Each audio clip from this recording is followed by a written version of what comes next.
Senhoras e senhores, boa noite. A Fundação Getúlio Vargas tem imensa honra, satisfação de poder receber esse evento hoje da Hype Foundation, o evento Rio 2016, Innovation in Sports, the Global Competition, a final da Global Competition. Ladies and gentlemen, good evening.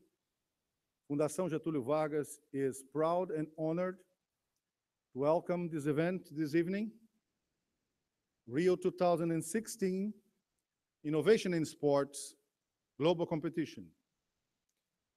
I would like to thank the presences of Mr. Pedro Espaldales, Secretary of International Relations of Rio de Janeiro, of the state of Rio de Janeiro, Mr. Marcelo Haddad, President of Rio Negócios, Mr. Itai Wagner, Head of Mission of the Israeli Embassy, Mr. Daniel Kobar, Consul of Economic Affairs of Israel, Mr. Ricardo Piquet, President of Museum of Tomorrow, and I would like to thank very much my good friend and partner, Mr. Amir Have, Managing Director of Hype Foundation. In this moment, I would like to invite our International Director of Fundação Getúlio Vargas, Professor Bianor Cavalcanti, to make his speech. Gostaria de convidar o professor Bianor Cavalcanti para fazer a sua palestra, saudando, em nome da Fundação Getúlio Vargas, todos os presentes.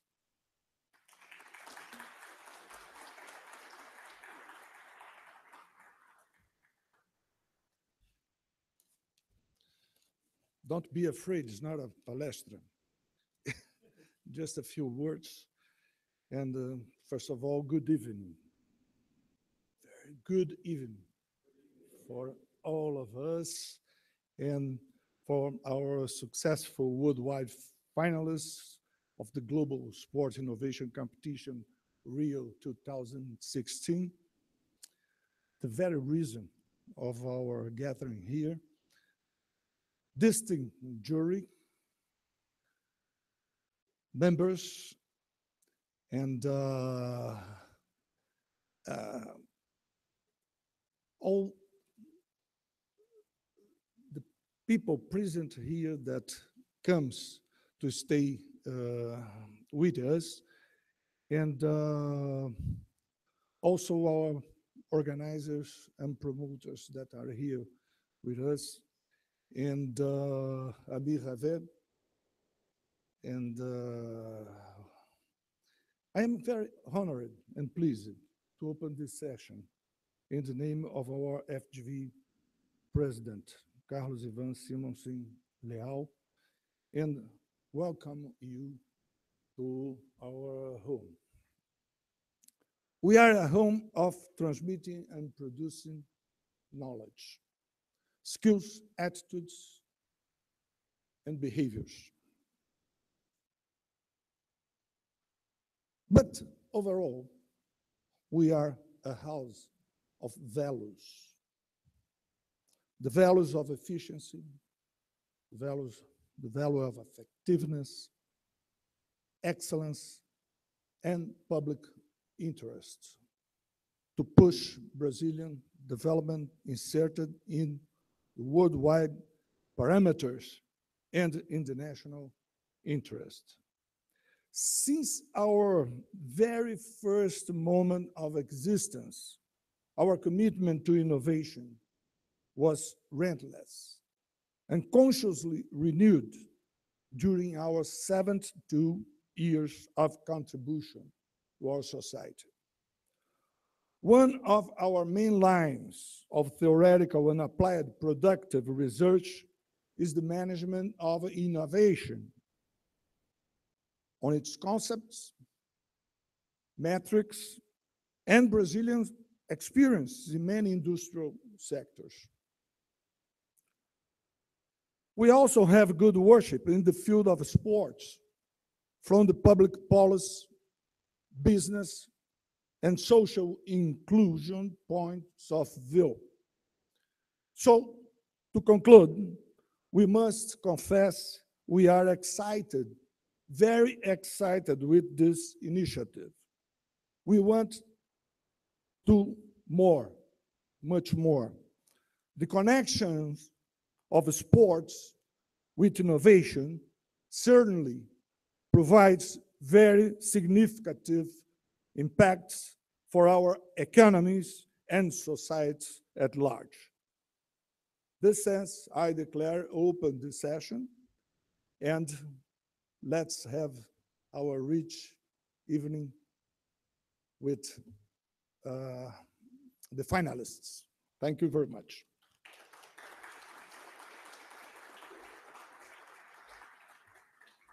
Obrigado. Thank you, Professor Biano Cavalcanti. I would like now to invite Mr. Pedro Spadali, Secretary of International Relations of the State of Rio de Janeiro, for his speech.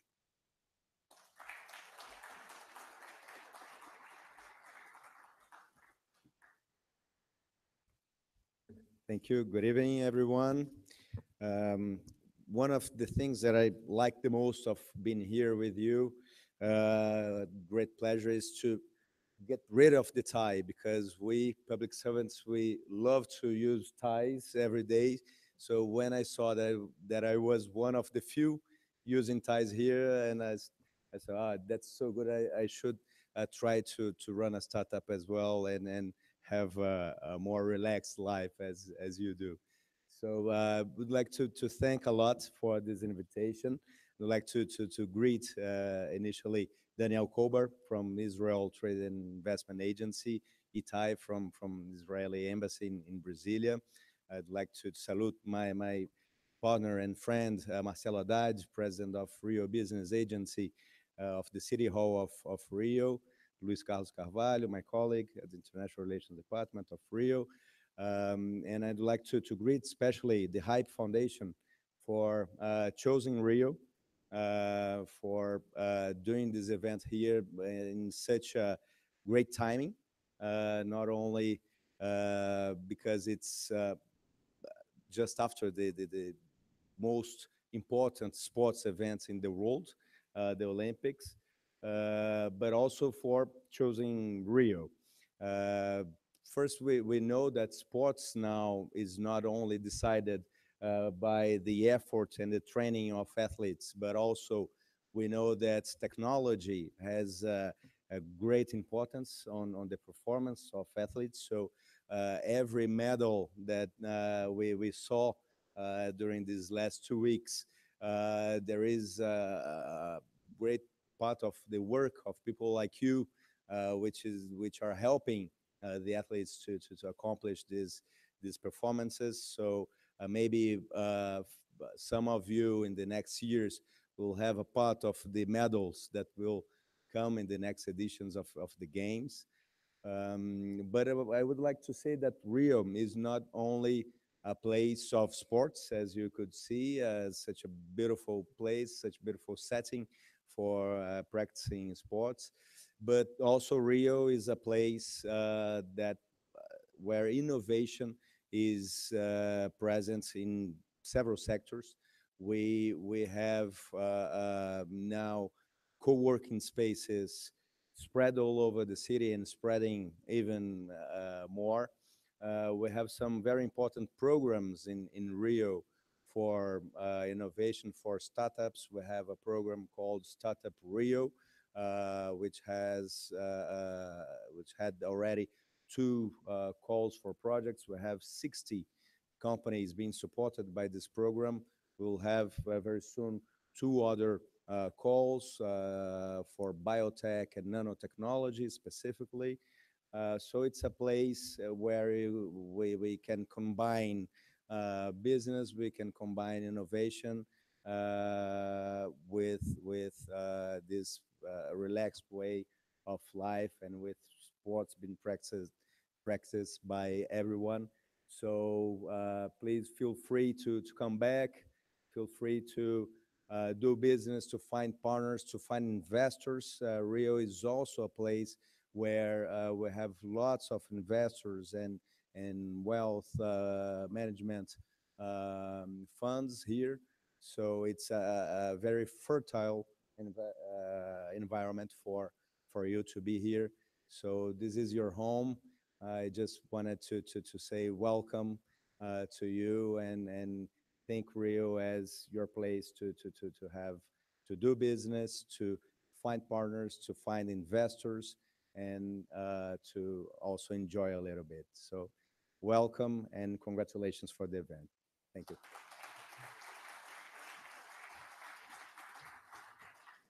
Obrigado. Thank you, Mr. Pedro Spadale. I would like now to invite Mr. Marcelo Haddad, President of Rio Negócios, for his speech.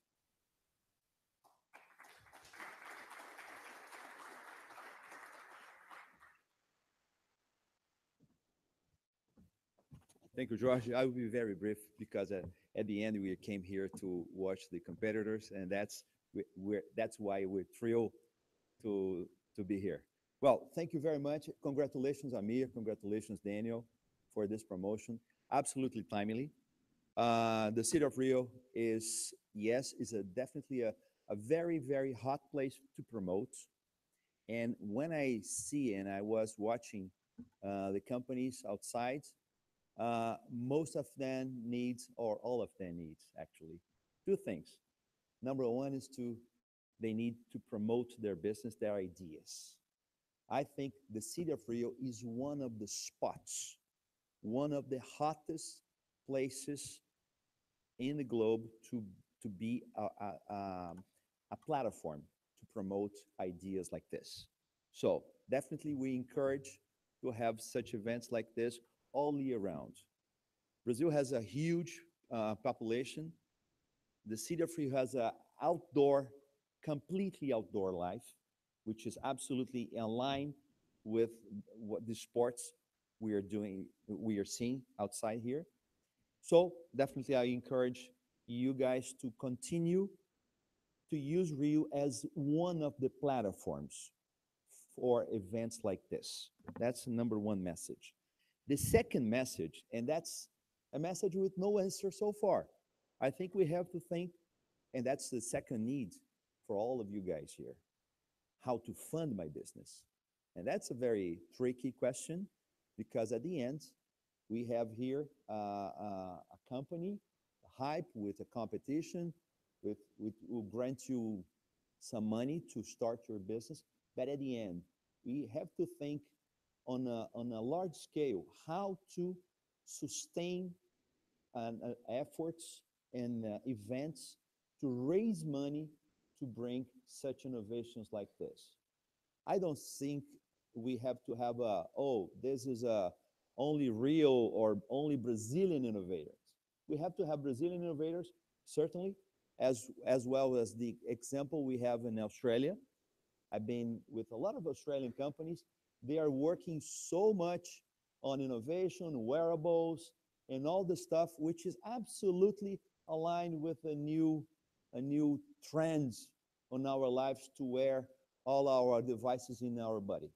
So definitely I encourage you to think, and also my colleagues from the government, the private entities here, how we can really, really foster a place when you can being able to raise money for great and new ideas. That's my second message. And with that, I definitely like to thank you and to congratulate all of you. And again, we are thrilled to listen all the pitches here. Thank you very much.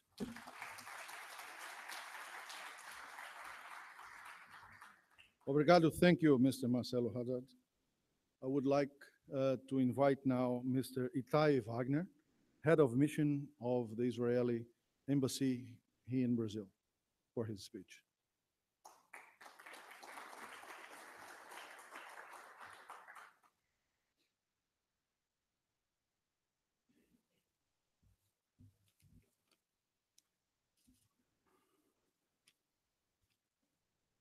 I'll take you back to May 6, 1954.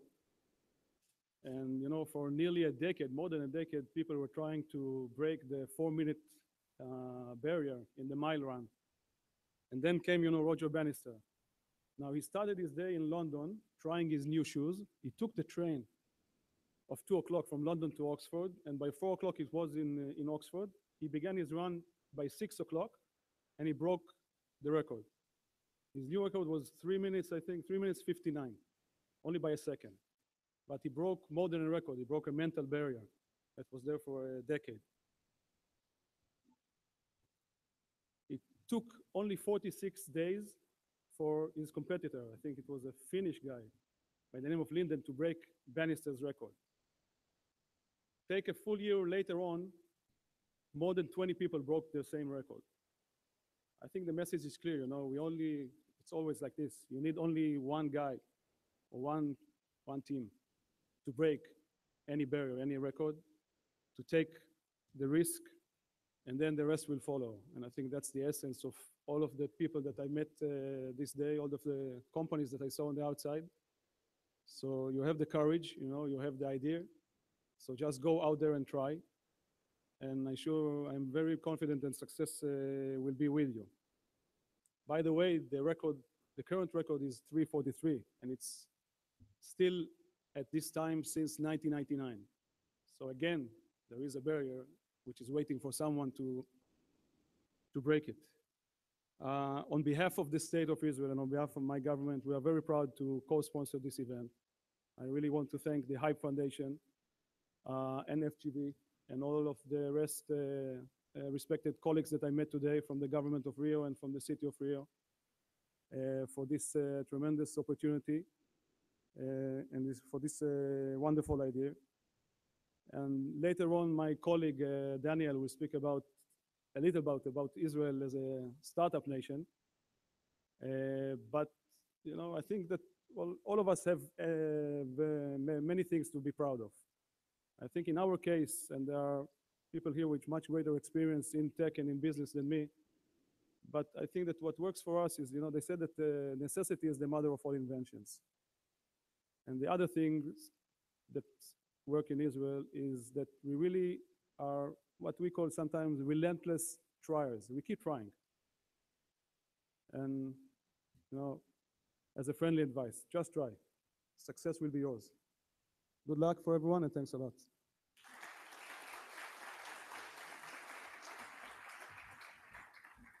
And now I have the pleasure to invite my good friend, Mr. Amir Have, to make his speech and to introduce the members of the jury.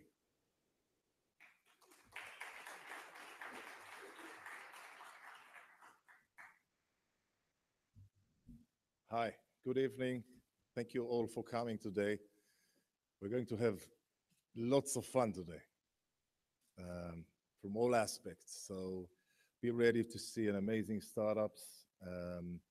And I want to just start by sharing just a few words about what is Hype Foundation. Hype Foundation is an organization that is set up to create an ecosystem for putting together innovation and sports. In the last year, we had a lot of activities around the world. We had 8 regional competitions. We now have about 1,500 startups that are in the system, about 2,000 of the industry leaders. And the idea is really to nurture and to work and to put them together as we have done today. Today is really the peak, the final of a year's activity. And I want to thank our partners, Microsoft, Accenture, Team Sky, FGV, and all the rest of the partners that worked with us all year to really make this happen and to give as many startups, as many innovators as possible, the chance really to move forward.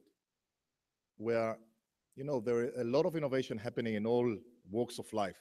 We see it in the last years in every field in daily lives. The secret, I believe, about sports and innovation, if you think about the new generation, the youngsters, our kids, these are the main 2 topics that makes them tick. Sport, everybody's there. There is innovation, gadgets, they're waking up. The magic, I think, of this combination is really to get the attention of more and more people in the world in this amazing platform and in this amazing topic. So I would like to thank all our guests here for coming. And we have a really special jury today from different parts of the world and from an amazing walks of life. Yeah, from the investment side to the technology, performance, the Olympic committees, etc.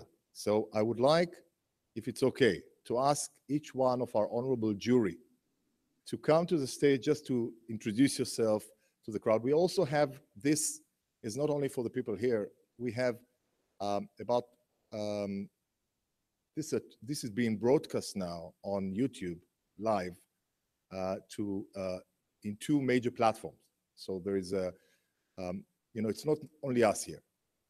So I would like also for you and for the startups that are going to pitch later on, to use this opportunity to really share your vision. So as many people and as many youngsters will see this and will get inspired from that. So if it's okay, we'll start from the left here, from Elise from Microsoft, please.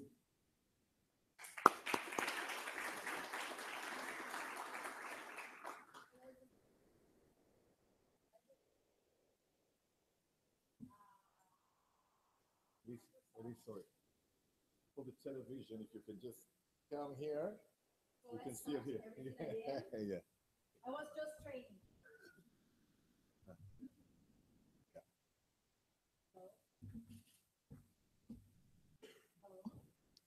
Working?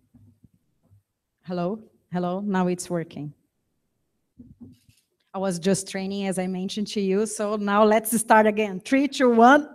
So my name is Elise. I am the marketing lead from Microsoft. Good evening, everyone. It's a real pleasure to be here.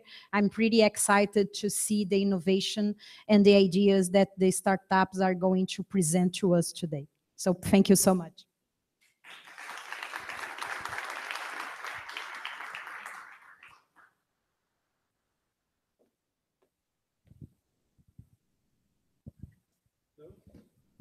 My name is Arthur Nuzman. I come from the money side, so I brought the check. Doing it for about 2 years, and somewhere in my pocket is 100,000 euro, and we're gonna find some great companies.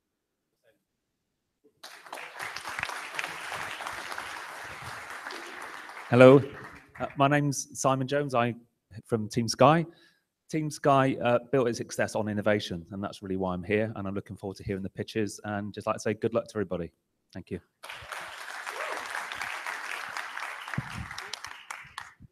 Thank you. Hello.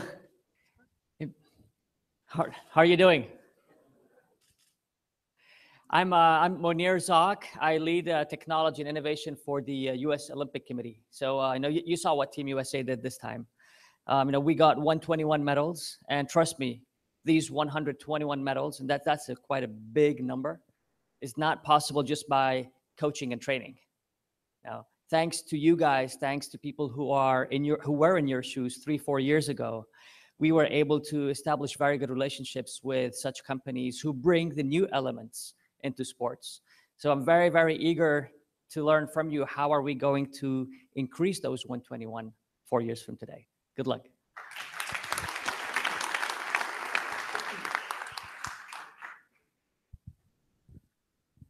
Thank you very well. It's an honor to be here on the late invite to be and attending this conference and to see the finals from the companies as startups here. I'm Bernadette van Os. I am working for the Netherlands Olympic Committee, where I am in the head of performance technology. Now, what Monir already mentioned, technology performance analysis is part of getting that gold medal. It's paying so much attention, coaching, training, but also the analysis, the support teams, making the next step. That's really important. For us, it's not 120 medals. We are there at 90 medals this time here at Rio, but it's also to improve our performance. This is very important, and I'm curious about what these finalists can bring us and what startups will bring us in the future.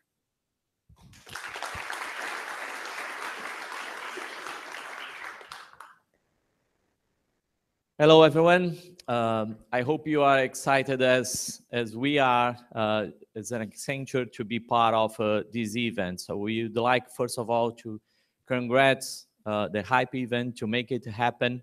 And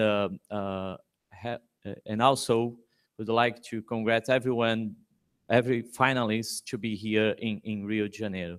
So I'm Emerson Carvalho. I'm responsible in Accenture for the consumer goods industry. So as an Accenture, as a consulting company, we do help our clients from strategy to technology to operations and digital world to achieve better results. And one of the aims for us to be here is also to help this environment, this ecosystem of the open innovation, the startups, to integrate themselves with the industry, to help the industry and yourselves, your business, your companies, to enhance the results for our society. So we are very, very glad to be here. I hope you have a great night. Enjoy the pits, and we would like to see the first winner. Congrats.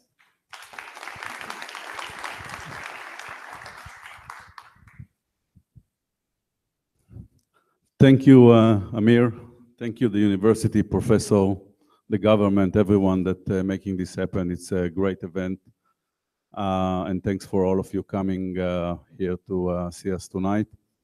I just wanted to say one thing as someone that was entrepreneur for 20 years and moved to the investment side. Being entrepreneur is like someone running a marathon. It takes a lot of time, a lot of effort, a lot of commitment before you succeed. And as the greatest Michael Jordan said before, if you don't know how to fail, you cannot win or be successful. So what I'm encouraging you to do, and I did it so many times, is do the best you can, be professional, have the best team around you, and go get them. If you have the innovation, you'll be successful. Good luck tonight.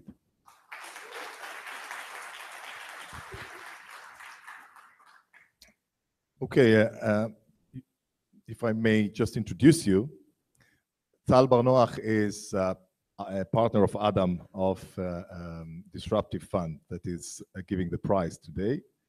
And Tal, I asked Tal and also Simon Jones from Team Sky to be the co-chairman of our jury. And what will happen now is that we are starting the pitching very shortly. And then I saw an article about this competition yesterday. And the headline was, the headline was, now it's time for the Olympic innovation. So today we're going to have a winners. So I don't know if it's, it is, third place, first place, and there are countries involved as well. So there is a special challenge here. We have plenty of representations here. So without further ado, I think we are ready to start. Okay? So I invite our first startup, yeah, to be ready. We are doing it 5-minute pitch, and then the jury will have the option to ask a couple of questions, and then we are moving to the next one. It's like one after the other until we complete this part.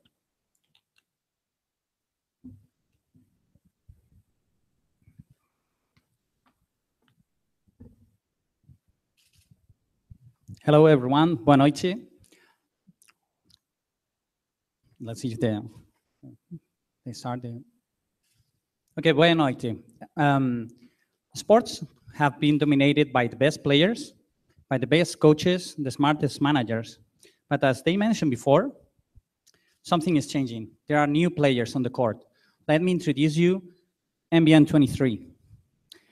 MBN 23 is here to show you what is going to happen. Every time we have more and more data coming from different sources, and this is hard to manage. The real value of data is to get it when you need it, what you need it. So this is basically what we do. We provide the proper info to the proper person at the right time. We found that there was an opportunity into the world of sports. And we saw that what was going on with the with the, sorry, with the data that was being collected,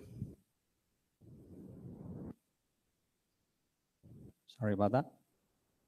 I don't know if you can move it, please.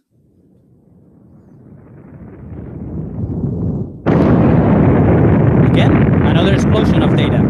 There's a lot of data going on, as you can see. So what we saw is that there was an opportunity, and pen and paper still works around. So what can we do regarding this? Can we help somehow? We decided to create a method to do it easier for federations, for clubs. So we created this method to record the data, organize it, and show it in a proper way. But we wanted to go one step forward, and we wanted to add more info to what we were doing. So we created an indoor locator system that allows us to track the players live, providing really, really interesting info so we can track it. Let me show you a video. Sorry about that. I don't know what's going on with the presentation, sorry. Well, you can see here the video of how it works. We can measure how they run, the distance they cover.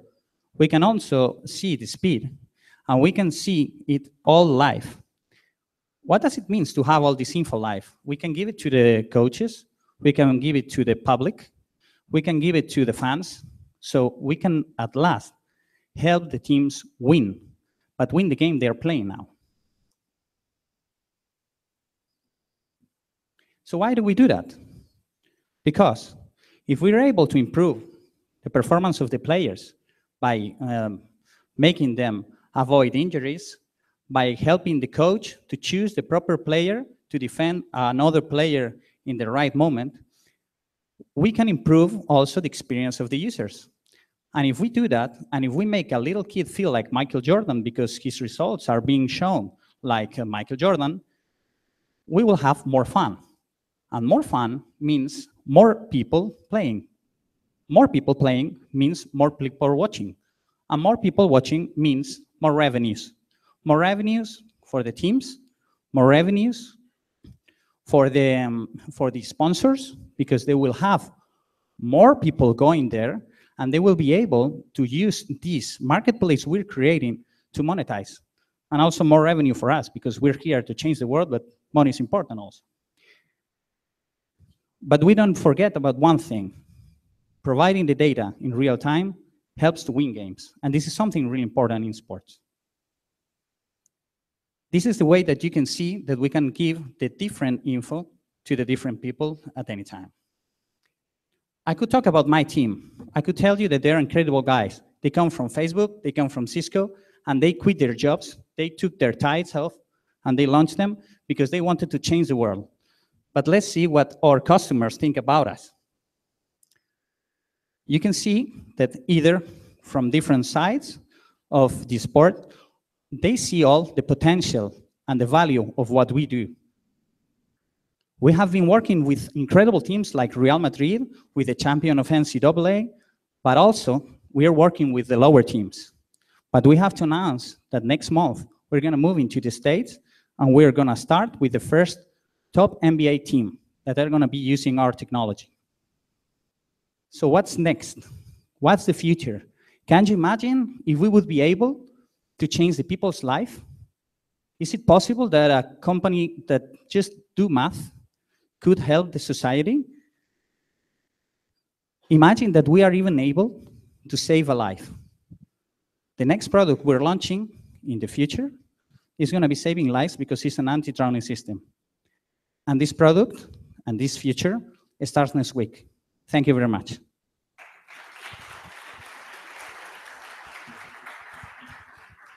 The jury now can ask questions. I invite the startups to present which country they are coming from, which competition. I come from the European competition, and we come from Spain. Valencia. Questions? Jury?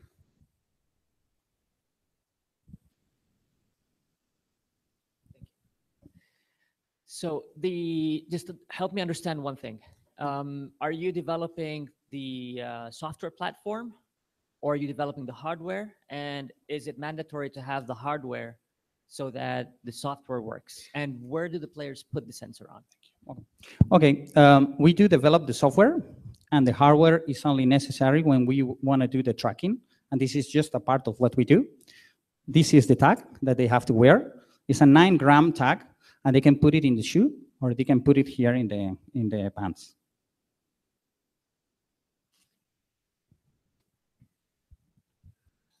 Can you establish connections between their movements and injuries?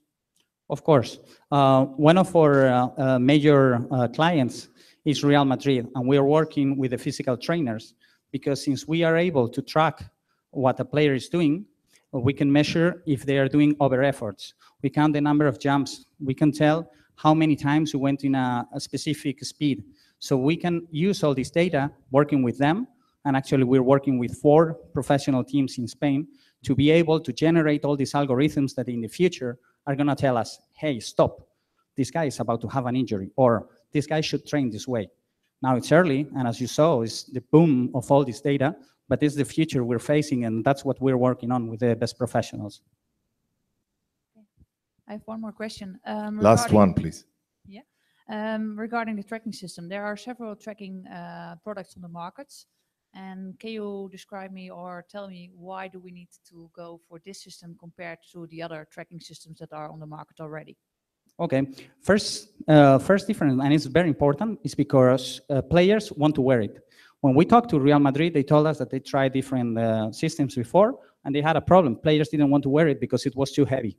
9 grams is not heavy, and they can put it in different places. This is an important thing, but it is also very precise. We're able to track with a margin error of about 5 to 6, 7 centimeters. So we are very precise, but the most important, what we realized is because it was easy to wear, and players love it. Thank you very much. That's all we have time this session. Thank you very much. Javier from Sevilla, the winner of the European competition. Next one is Alon. Right on.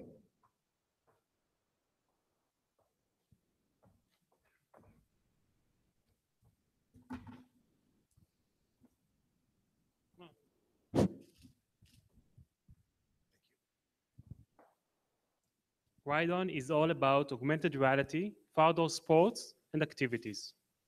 But what? From? I'm from Israel, winner of Middle Eastern competition. But what can augmented reality add to the experience? Imagine you're riding your bike. There's a danger around the corner. Your friend rider saw it before. Your augmented reality device will warn you about the danger so you can avoid the injury.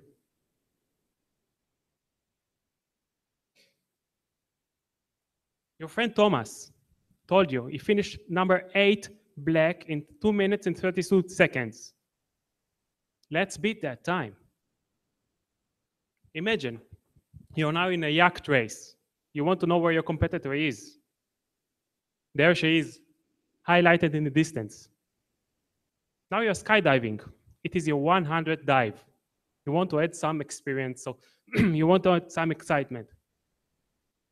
Here it is. Augmented reality for outdoors offers endless other applications. But let's get back to reality. Yes, it is super cool and super fun.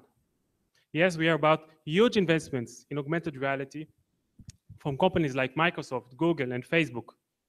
But there's nothing out there yet. Why is that? It's because augmented reality for outdoors offers 2 unique problems for developers. First, when you're active outdoors, you need your hands. You cannot use them to operate the device. Second, placing virtual objects on the real world, fast, accurate, and stable is very, very, very difficult. At Ride-On, we developed the first product that solved these 2 problems, the ski gun. Let me show you what it does.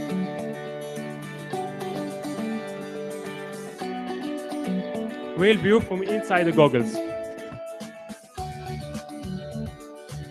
Know where your friends are. Send preset text messages or even calling them without using your hands. Knowing your way, 3D maps overlaid on the real world. Having some fun. Sharing your experience on Facebook Live. Look at it. Real impression from Maya Hogan. Amazing, huh? Yeah, sure.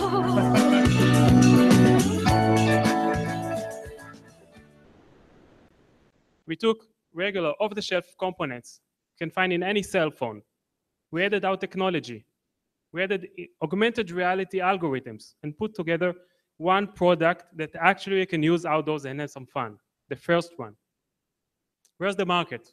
There was $1 billion for ski accessories, $7 billion for motorcycling, cycling, sailing, even light sports aviation, and many, many more.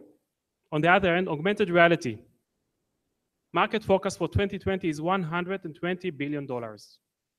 Ride-on opportunity lies in the intersection of those huge markets.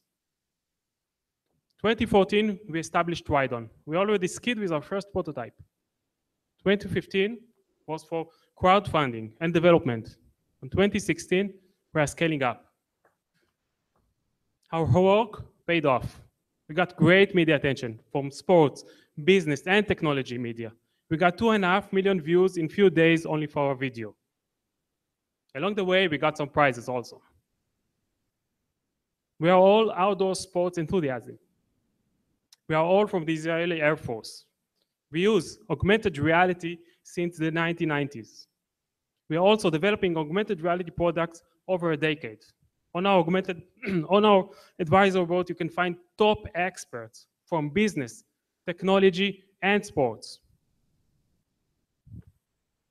Augmented reality market is erupting. Ride-on has the technology and proved we can make it. Ride-on vision is to take this technology, bring people to the outdoors, enhance their experience, and improve their performance. Thank you.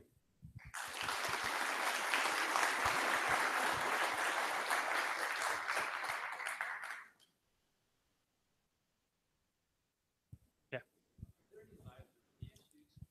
Microphone. Could you talk about liability issues for augmented reality for people traveling at high speeds? Yes, yes. First of all, using augmented reality since the 90s, we understand the problems of augmented reality. And when you're using it as a fighter pilot, you don't want to see too much information because you're distracted. So what we do is when you start skiing, for example, we remove most of the display and only important stuff we leave on the snow, like in the intersection of two lanes. Yes, there are liabilities. We got great insurance, but we think and we understand all the aspect of the safety of using it. It's very, very difficult, yeah. The one thing is there is no actual regulation for augmented reality because there are no products right now. Except this.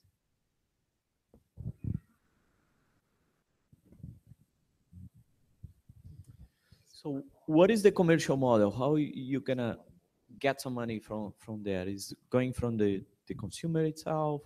It's going from the companies. So the end game is we develop the technology that enables augmented reality for outdoors. There is nothing out there yet. So we develop the platform, we develop the infrastructure. We call it augmented reality operating system. So later on in few years, it will be an operating system that will get from ads, from licensing, and of course from selling it. The way to go there is through product, through cooperation with products, with big brand names that make ski, motorcycling, and other verticals. Last question. Now, you mentioned the big companies working on AR, and you mentioned that there's nothing out there, right? And my belief is that that is due to the difficulty of the delivery platform. Now, so right now you go with ski goggles because you have enough space to put batteries and you have enough space to put sensors and so on. But you introduced by showing cyclists, let's say. So how far are we from reliable delivery platforms that would allow you to then embed your software and your technology within those and really be usable by athletes not having to be concerned by the hardware that they're wearing.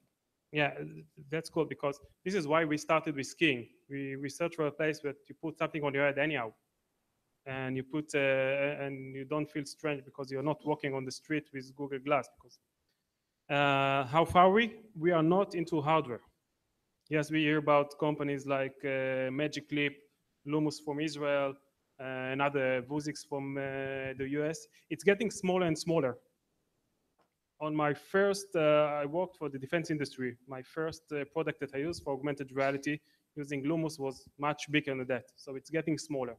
I guess in 5 years, you'll wear something like that. But this is a guess. But when it's going to be there, the problems of augmented reality for outdoors will be still there if we are not fixing right now. Okay, Alon, thank you very much. Kostas.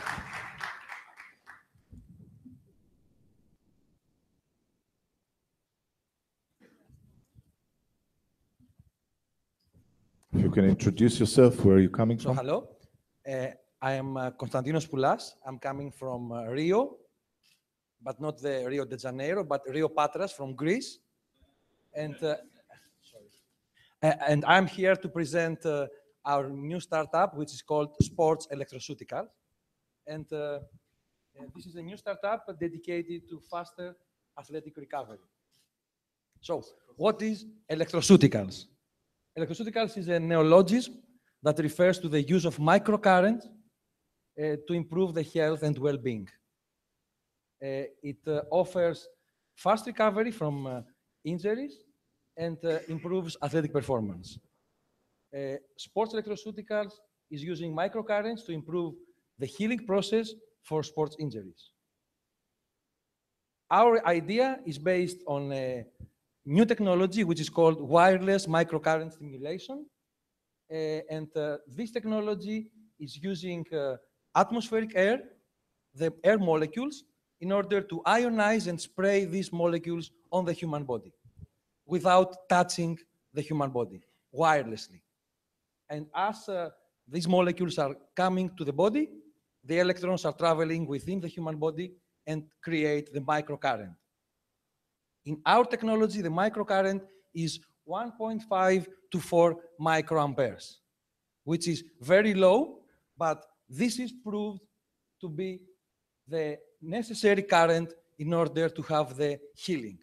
It is published in a Nature paper that this is the current of injury, 5 microamperes. So we have published for our results in journals, and we have announced some of the sports results in different conferences. We collaborate with a Greek football team, AEK-FC, and sports electroceuticals powered by WMCS is a totally new idea, and we adapt pioneer technology based on bioelectronic medicine, and we believe and we know that we can cure by using electricity. So, sports electroceuticals improves oxygenation and blood circulation. This is the old way. This is the new way. It reduces pain. This is the old way. This is the new way. It reduces edema. This is the old way. This is the new way. And sports electroceuticals powered by WMCS can accelerate recovery time by 20 to 25%, can enhances athletic performance, can be applied in any athlete, animals included, and can be combined with other technologies like PRP and stem cells. Can I have the video, please? Technology provides sports people with non-invasive, painless treatment of sports injuries. Other treatments often involve drugs, which may have a negative impact, or invasive solutions which promote the risk of infection.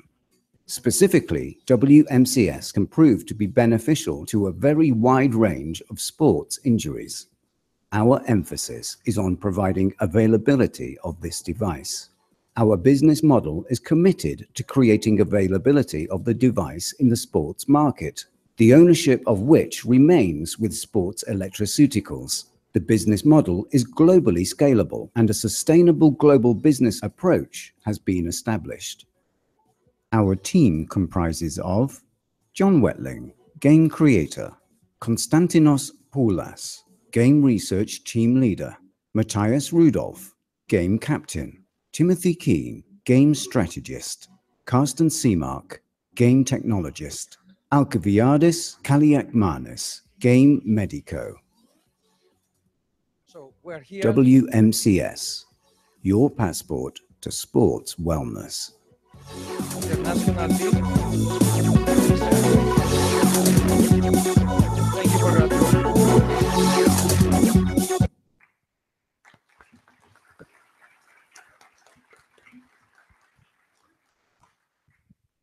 Hello, I have a question for you.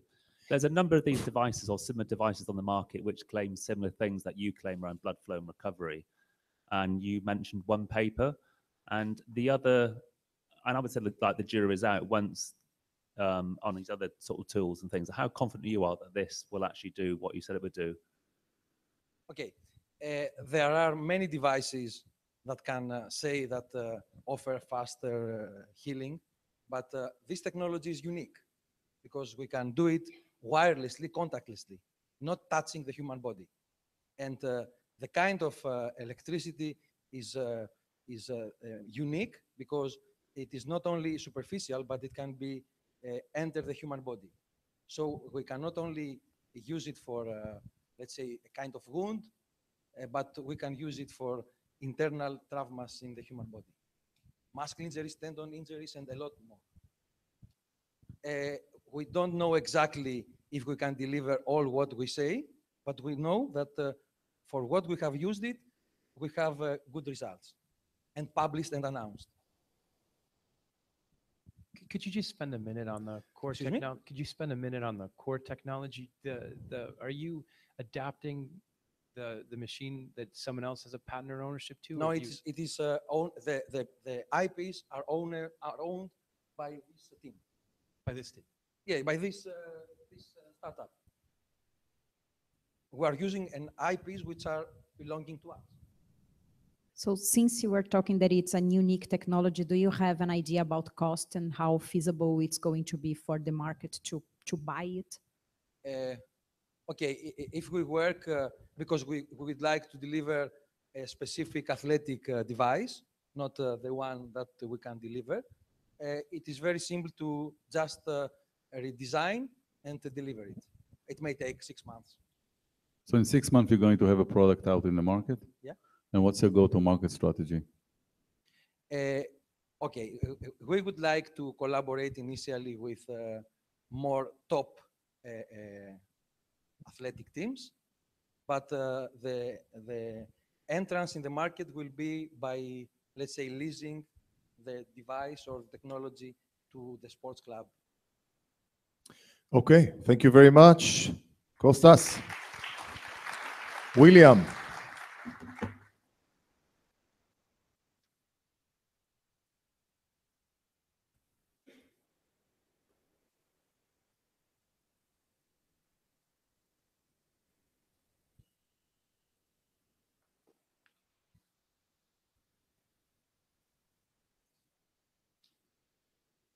Empire Ref.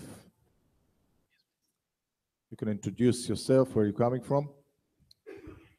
Good evening, ladies and gentlemen. My name is William Wanyama. We at Empire Ref are based in Kenya, in Nairobi, and we are the African champions of this competition. Now, without further ado, let's get right into it, looking at what is Empire Ref. Empire Ref is a digital solution addressing documentation challenges affecting amateur sports. You find in amateur sports, documentation is either logged in physical format or not at all, which creates a host of problems such as the unrealized potential of promising youngsters, as well as lost business opportunities for both institutions and players.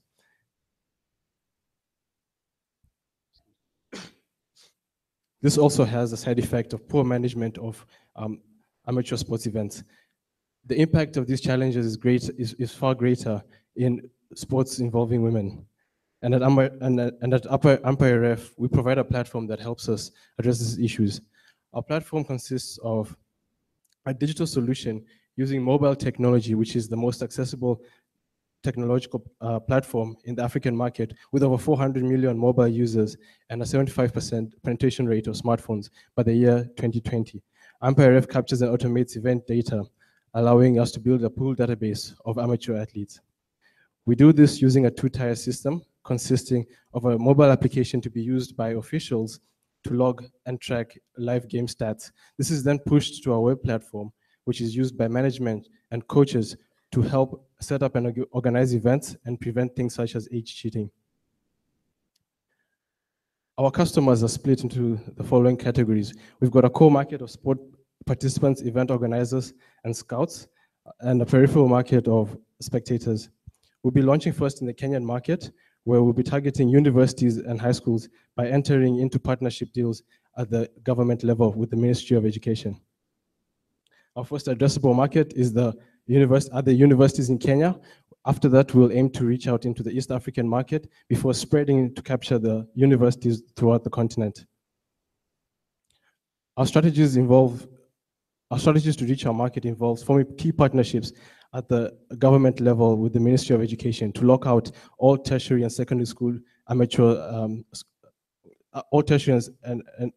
all tertiary and secondary school institutions. We'll also promote our services through social media, as well as relying on word of mouth sales of our application from officials to officials. Lastly, we look into advertisement streams, both paid and free. We're currently hosted at iHub in Kenya and receive mentorship from Sote Hub. And our key partner is our business partner, Mr. Ludwig Aduda, who's a former CEO of Football Kenya Federation that is able to utilize his network and experience to help us form strategic partnerships at the government level. Our business model at present consists of these two packages. We have a subscription package that's available to institutions and a yearly package available to federations that would like to keep their data private. In future, the data that we collect will become our biggest asset, which we'll look to monetize through data analytics metrics. We also have further revenue streams through freemium sales on our mobile application. We're projected to make over $5 million by year 5 in yearly net income, given an initial funding of $350,000 to cover development costs and operational costs for the first 3 years. Our milestones to make this amount consists of our current soccer prototype, which we have launched, and followed by a minimal viable product available in the market within 3 months. We will then, after 5 months, we will then move into forming partnerships with government institutions in Kenya before reaching out into the East African market after 12 months, where we'll sell our data that we've managed to collect at this stage on our platform before moving into the rest of the continent. We have several competitors, most of which focus on officials. We are unique in focusing on providing a centralized database for amateur player athletes throughout the continent. Our competitive barrier to entry is the exclusive partnership deals we're able to enter at the government level. We have a young and vibrant team of sports enthusiasts. At the core, we have 3 main developers. We've got an external business advisor, a legal associate, and as well as our key business partner in Mr. Ludwig Aduda, who helps us negotiate deals at the government level. Ladies and gentlemen, in a nutshell, that is Umpire Ref, where we believe talent is evenly distributed, but opportunity is not.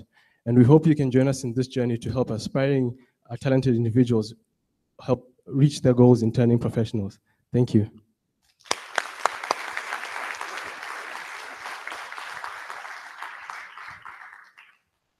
Hi, good evening. So I understood that your focus market is more on amateurs, as you mentioned there. So as you mentioned as well, we do have a lot of apps already in the market, even from global companies, which has global brands that motivates people, young people, to get in those apps.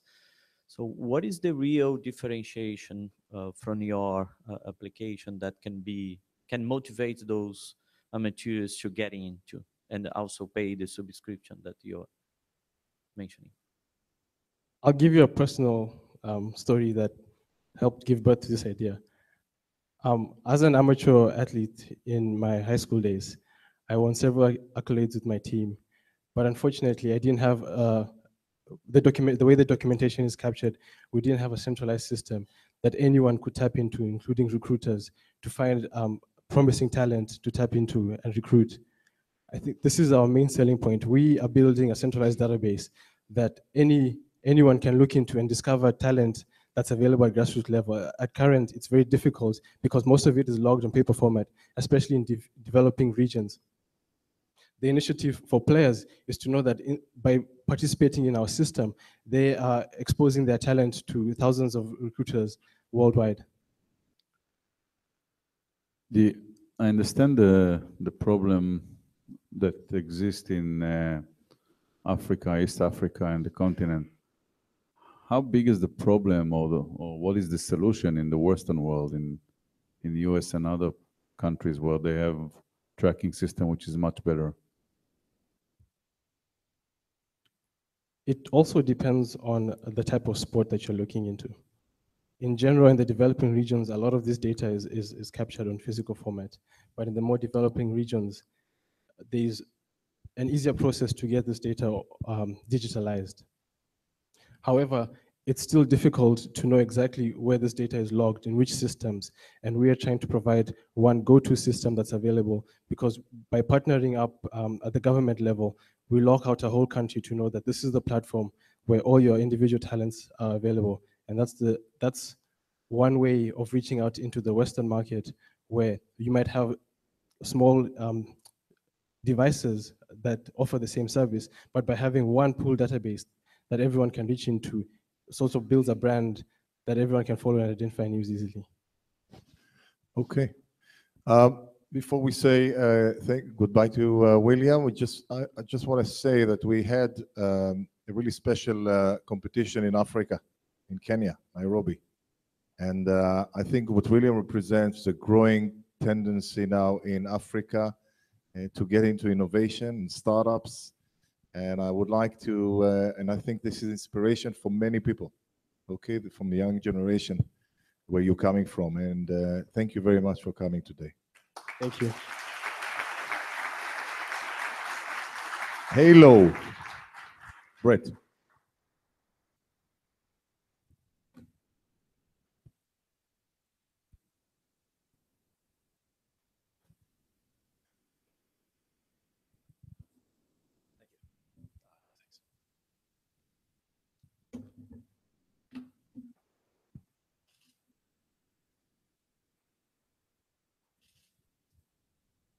Okay, hi everybody. My name is Brett Wingeier. I'm a neuroscientist, an engineer, a weekend athlete, and I'm thrilled to be here and present my company, Halo Neuroscience, and our first product, Halo Sport. We're located in San Francisco, and we've built a product for athletes. It stimulates your brain during your workout so that you can get more out of your athletic training, bringing faster neurologic improvements in strength, explosiveness, and skills. My PhD is in biomedical engineering and electric fields in the brain. My co-founder is a medical doctor and a neuroscientist by training. And Halo is our second neurotech company. We met at a company called NeuroPace, where we made a brain implant for epilepsy. It took 13 years, we raised $250 million, and in fall of 2013, we got FDA approval with a unanimous panel vote. Super powerful technology, but tough to use. It was a brain implant. So we asked ourselves, how can we make this technology more accessible? How can we help more people? And in fact, in 2013, we left NeuroPace to focus on this question. How do we help more people, both healthy and impaired? So as a scientist, here's how I build a product. You start with the science. First, the literature. There's this field called transcranial direct current stimulation, TDCS. And it's been out there for almost 20 years now with hundreds of scientists and thousands of scientific papers. So we started Halo as an R&D group, and we studied more than 1,000 volunteers and hundreds of athletes, and we learned that we could make meaningful improvements in strength and skill. So here's what's happening. Your brain is neuroplastic. It's constantly optimizing itself. And part of increased performance is your brain constantly getting better at controlling your body when you train. This is super powerful. This is how your brain learns anything. So what Halo Sport does is stimulates your brain to bring this plasticity where and when you want it in the context of your athletic training, so you can get more out of every rep.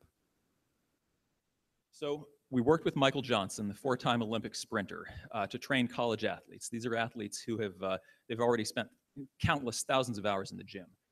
And over 2.5 weeks, the group that used Halo Sport had a 12% improvement in leg strength. The control group, a 4% improvement. Next, we worked with more Olympians, the US national ski and snowboard team. They were a great fit for this because they measure everything. And again, in a randomized, double-blinded, sham-controlled study, we saw measurable improvements in strength and skill. So those are the data. Here's how it works in practice. You put it on, this is Halo Sport. You put it on like any pair of headphones at the start of your workout. You or your trainer activates the stimulation with the mobile app. It lasts for about 20 minutes. It tells you when it's done. You can listen to music for the rest of your workout if you want, but the effect of accelerating the benefits from your training lasts for about 60 minutes after the stimulation program is over. And the key here is you pair the stimulation with intense reps, quality reps. You train hard, you train smart, and Halo Sport makes sure that your brain is ready to receive the benefits.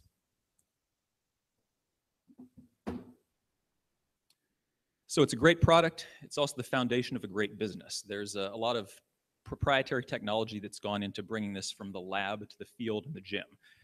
Things like our electrode stimulation programs, it's all protected by more than 28 patent applications we filed so far. We monetize Halo Sport by selling not just the hardware, but the entire suite of hardware, content, disposable primers, everything you'd expect out of an ecosystem for a consumer product. And one more thing about the market, we're using a top-down go-to-market strategy. For a year now, we've been working with elite teams, trainers, the United States Special Forces, and we're using the validation from these customers and partners to drive consumer adoption. Sports is just the beginning for Halo. What does the future hold? Movement is more than sports. What if we can help people with stroke rehabilitation, learning to use prosthetic limbs? We've already started working to help these populations, and we look forward to this being an exciting product for Halo in the future. To close, again, we're Halo Neuroscience. Our website is haloneuro.com. We're on this journey to make neurotech more accessible, so please join us in this. Check us out. We're committed as a company to human performance. There's a lot to the brain, a lot to neuroscience beyond sports and movement. In the future, we hope to be able to help people with things like memory, learning new languages. So again, thank you. We're excited about what the future holds. We're Halo Neuroscience.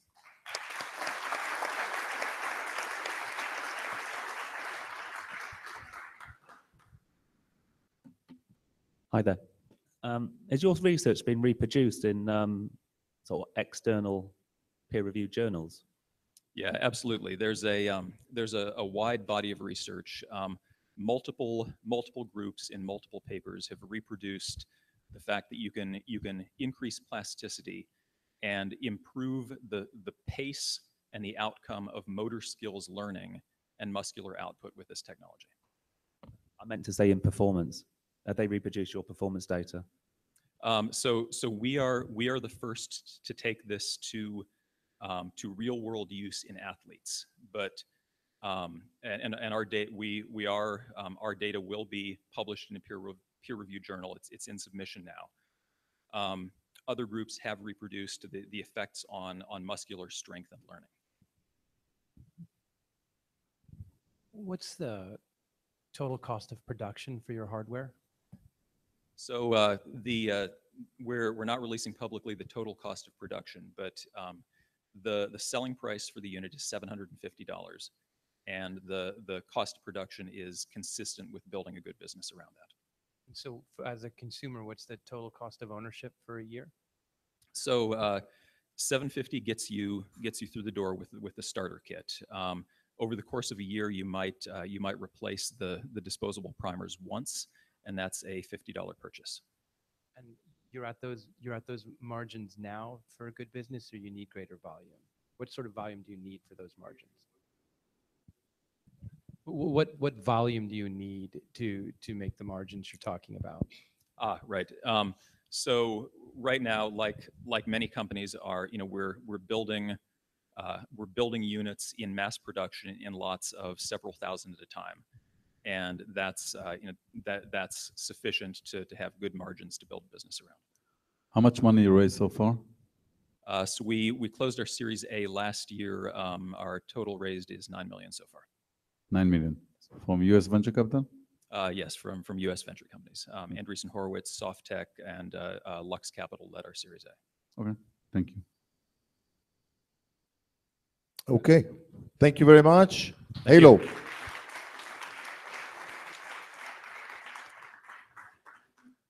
Gus.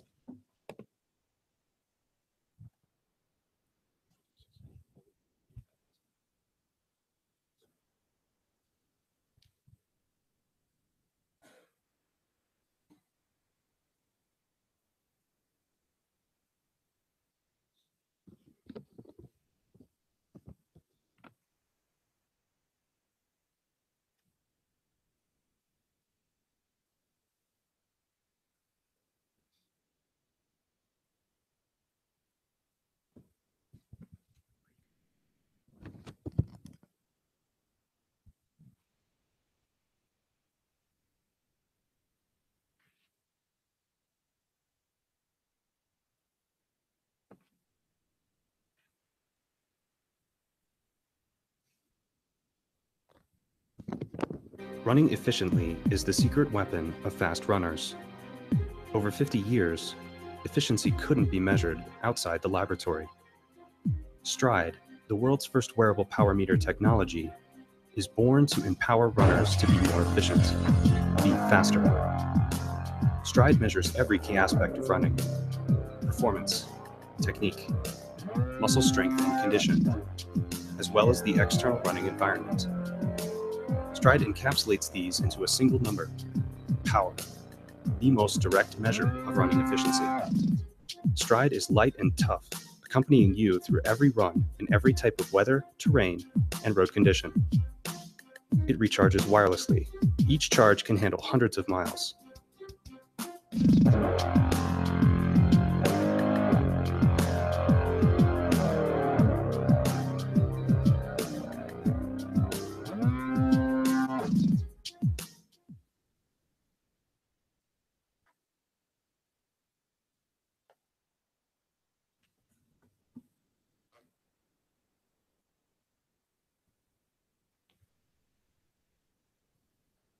This little device will change the lives of the world's 500 million athletes.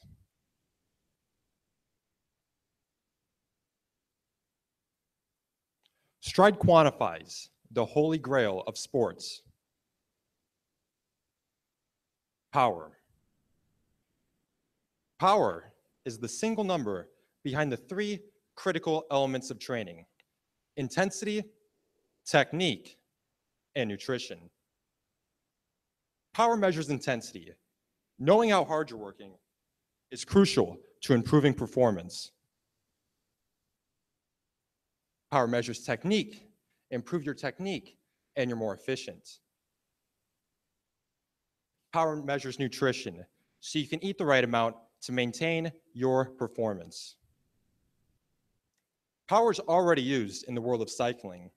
It commonly improves performance enough to go from last in the Tour de France to winning it. But power has been constrained to the bike. It's easy to measure on the rigid, machine-like bike, but brutally hard to measure on the flexible and unpredictable human body. We invented Stride. For the first time, you can measure power directly from the human body.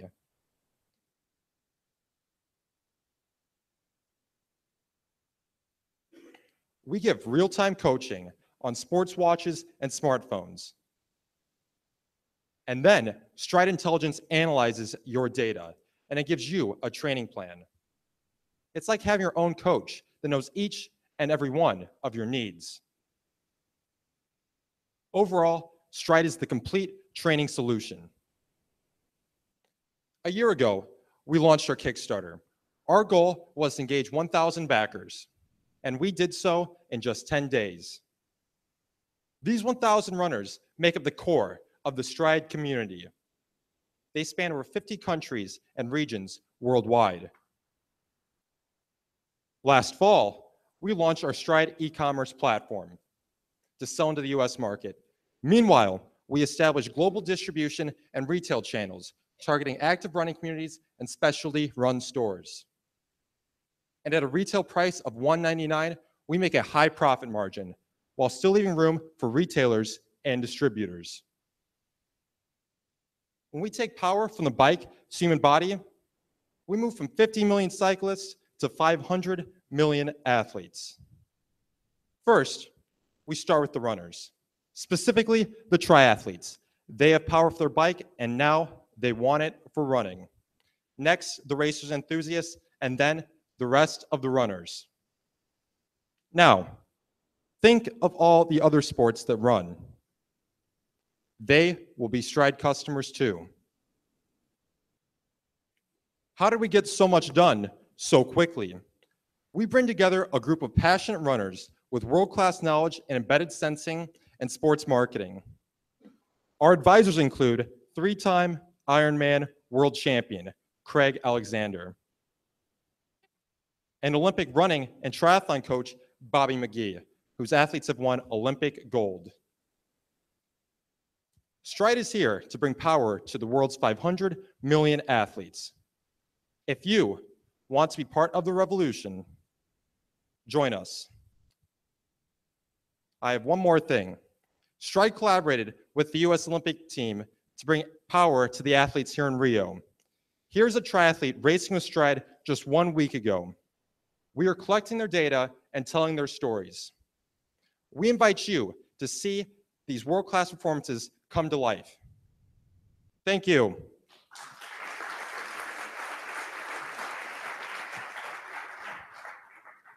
We won the US regional in Denver, Colorado. I've got one. Sorry, I've asked too many questions already. It's really difficult to measure power on a bike, believe it or not, and power meters have been going for 20 years. And so repeatability is really, really important to us. How repeatable is your power meter? Thank you for your question. So right now, when we want to measure power for runners, we have to go to a laboratory setting. We have to set up a force plate treadmill, and we have to set up high-speed cameras. So you have to have a 360 view of what's going on. It's a very expensive process and a lot of equipment. So we've taken all this data, and we've, we can reproduce what we're seeing through the Stride power meter when it's placed on the body. Question, so how do you capture information about the techniques and the nutrition? Should the consumer produce the data for you, or you capture the data from your device, and how you transform this data into insights to the consumer? So for the technique aspect, let's say I'm running, I am a new runner, I am not very efficient yet. So I'm producing a lot more energy than I need to. We give tips that work for other runners, and this will help people move their energy forward. So they're using it to go towards speed and fully utilizing all their energy for the run. Last question. Oh, for nutrition. For nutrition, it's on a per athlete basis. So we can measure performance after. We can tell when performance is degrading, and that means we have signals and provide them data on how they should move forward for proper nutrition. What's the change between the version 1 and the version 2 of the product? So we have a version 1 product on the market right now, and this is a chest-mounted device. A lot of athletes do not want to wear anything on their chest. It's uncomfortable, and frankly, it's not all that attractive. So now we've taken the power meter and we've placed it on the shoe. We made it, we've given a new design and we've given a convenient form factor. It's always there when you're ready to go. Both devices measure the same data but we've changed the. So how many of the chess-based devices did you sell? We had over 1,000 backers on Kickstarter 1 year ago. We've been selling on the online and across the world since then. And do you have reorder data for the folks that will want to switch from chess to shoe? We have opened up our pre-order store today if you're interested in the Stride power meter on the shoe. Okay, thank you very much.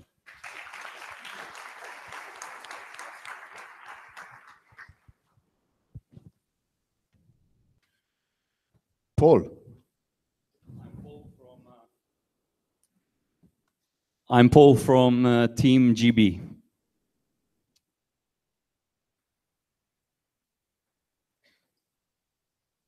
The presentation.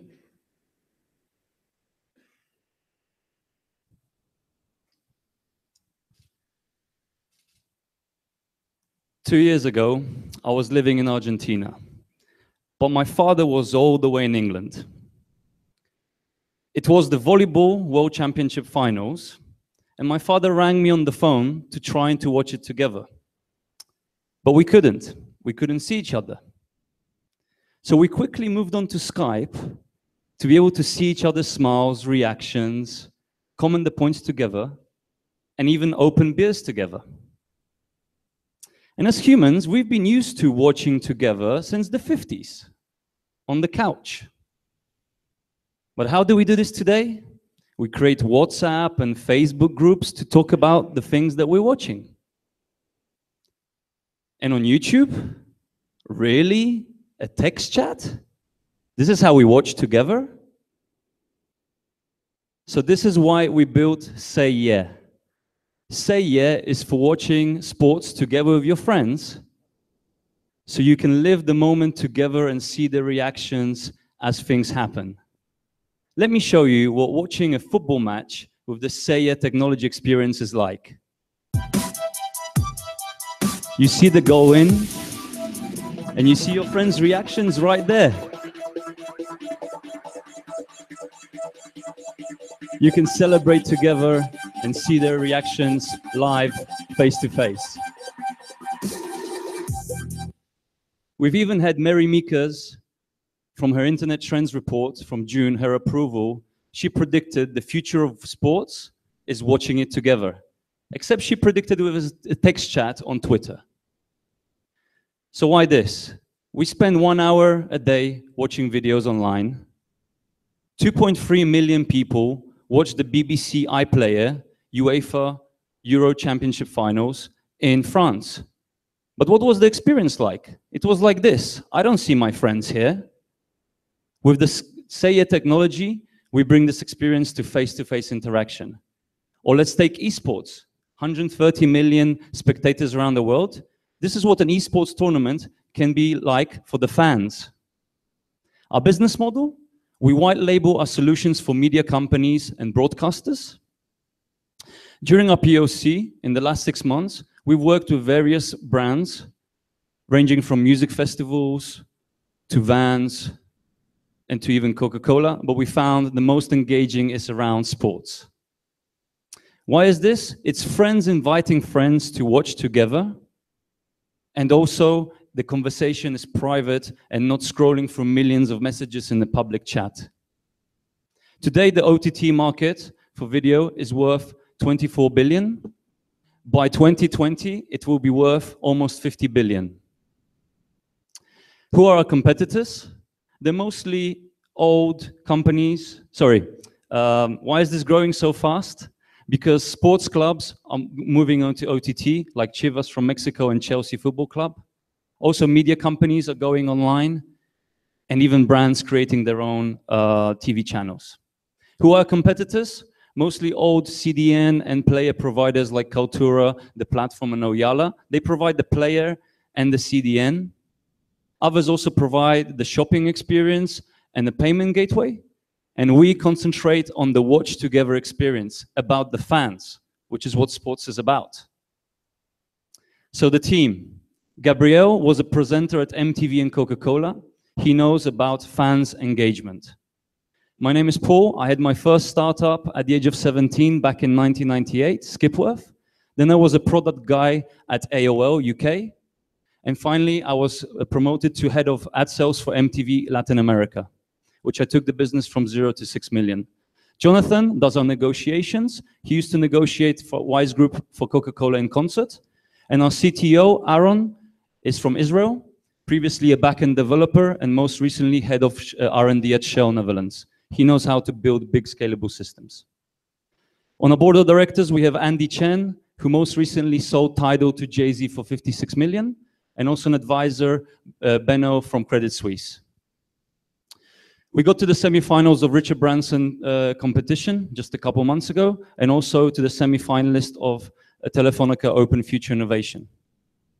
We've had investment from Alta Club in Israel last year when we took to build the product, also accelerated by Startup Chile, and currently are in negotiations with 3 broadcasters in UK to implement our technology.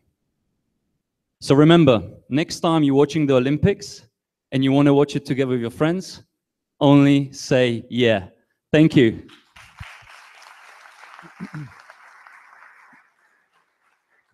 So can you give us a minute about what's so special about the technology, if you have IP or anything?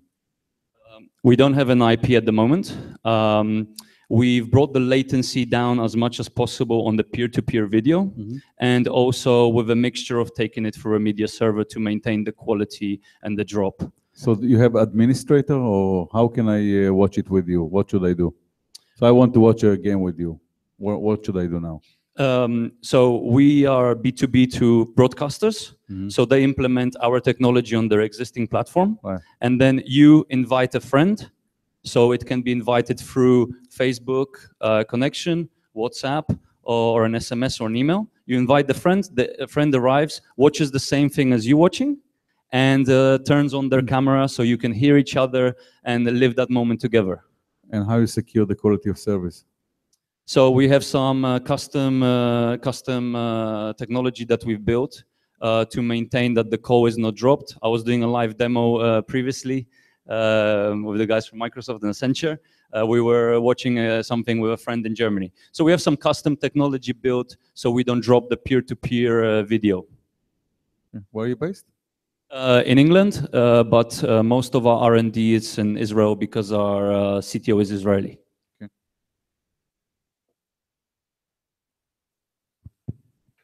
Yes. Now, what is the innovation that you're bringing? Because when I hear you speak, or when I saw the presentation, I was thinking this is a Google Hangout with a streaming video that someone out of the Google Hangout is running.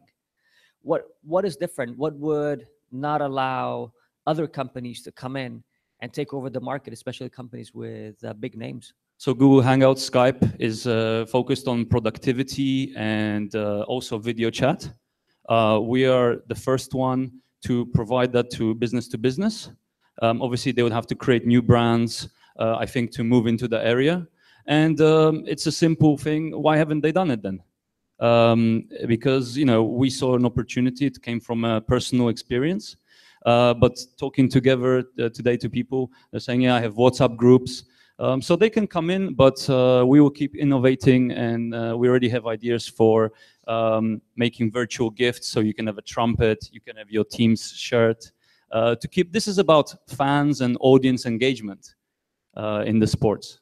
So with no IP, how are you going to protect your business? We're now filing. We're now in the process of starting to file for IP, and we've been talking to patent attorneys. What small changes we need to do for this to be patentable. And are you currently funded? Yes, we've had $80,000 of outside investment. Half of that has come from Alta Club in Israel, and the other half from Startup Chile. What's your business model? So we B2B to media companies and broadcasters, and we charge them a flat fee per month per user that watches on camera. Can the clubs in some way benefit work in partnership? Yes, directly to the clubs.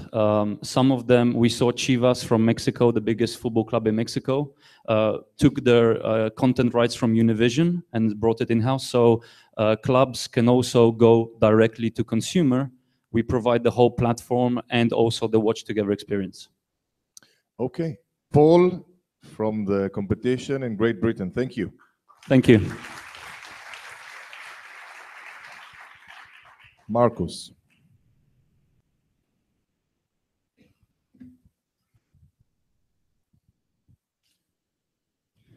Boa noite. Good evening. I'm Marcos from Optifex. We are the winner from Brazil, from the Latin America competition. So, we are here to start a revolution in a sport that is increasing day by day and year by year, with practitioners and, of course, audience. We are here to put and to take the surf to the next step of evolution and show to the people what is never being seen before. Surfing is one of the most practiced water sports around the world. However, it lacks data and technical information. The GPS-based measurement, for instance, has no adequate delivery to surfing. There are G-forces and displacements in the waves that must be taken into account. How many meters does a surfer really ride on a wave? What is the actual speed compared to water? What is the G-force in a turn? We've made a device that provides all this information.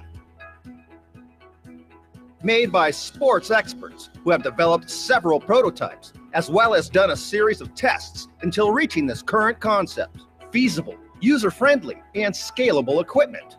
By generating data and being able to communicate via Wi-Fi and Bluetooth, the equipment creates a new information basis never seen before in the surfing scenario, resulting in the achievement of a large sporting network of global interest.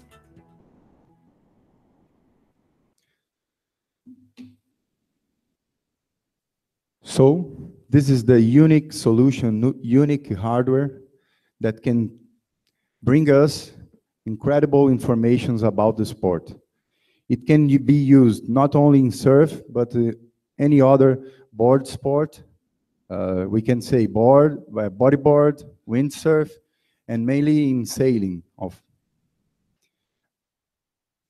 Why our solution is not based in GPS? GPS doesn't have the possibility to take the information that we need to measure the performance in the surf. GPS don't knows how the waters flows. Our solution knows it.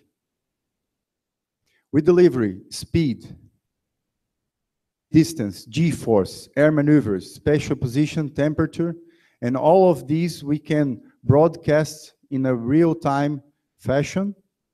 And with an application, the user can access their last weekend surf sessions.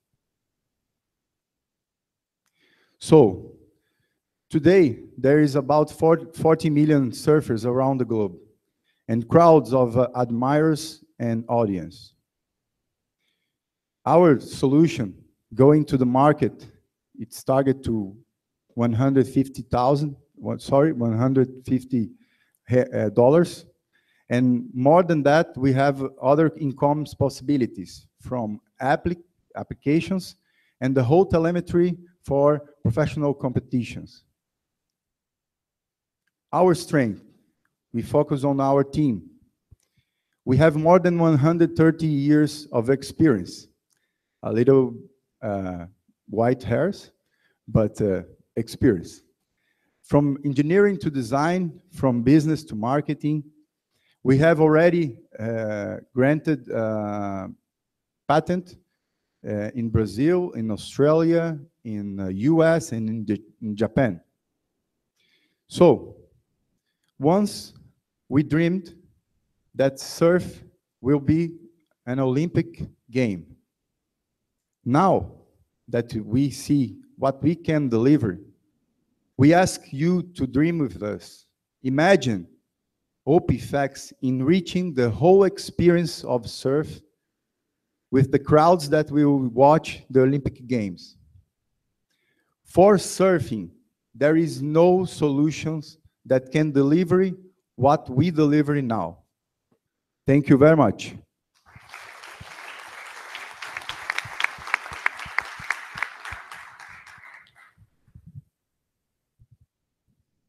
What is your idea on where you're going to be on the market? You were talking about broadcasters. Is it more elite performance, recreational market? Where are you going to focus on? First of all, put the device on the boards. The device is already have the technology to reach all the things we have focus on the future. But the first part or the first step is to deliver all the informations with a very good user experience in the application, in the smartphones. After that, we go increasing the distribution, the information. When you're talking about the connection to the smartphones, does the servers actually need to take their smartphone with them on the water, or can they synchronize afterwards and has it internal storage in the device itself? It stores 4 hours during 1 week of service. So 4 hours of session during a whole week, each day. It stores inside. It's inside there is a wireless solution to communicate with other broadcast antennas, and then we can see what is happening in the water in real time. Thanks very much for the presentation. I've just got a question on like the relevance of the data. I surf really badly, so I've got some experience here, or I float and I don't surf. Every wave's different. So how can you, what's the benchmark you'll be comparing the data to? Because each wave's unique, and therefore the data is unique to itself. As far as I understood, first of all, this you don't have this kind of information today. You ask for benchmark, right? First of all, we have to extract data. We have a way to calibrate the things, to see the velocity, the speed, the acceleration. And after that, we will have a database to make benchmarks from one surfer to another one. Are you currently selling this product? No, at this moment, we are going to the final technology arrangement, and it should be on the water in 3 months, the last version. It may help a jury in context of surfing. Sorry? To help jury in competitions for having the data. Yes, yes. On time. Today, the surfing is evaluated by qualitative opinions, you know, and with this, we can bring quantitative informations to be used by the judges, and on top of the qualitative and the plasticity of the surfer. We don't want to take off the whole experience of surf and the nature and the culture, but we just want to take more informations in terms of performance. Okay, thank you very much, Marcos. Okay, thank you.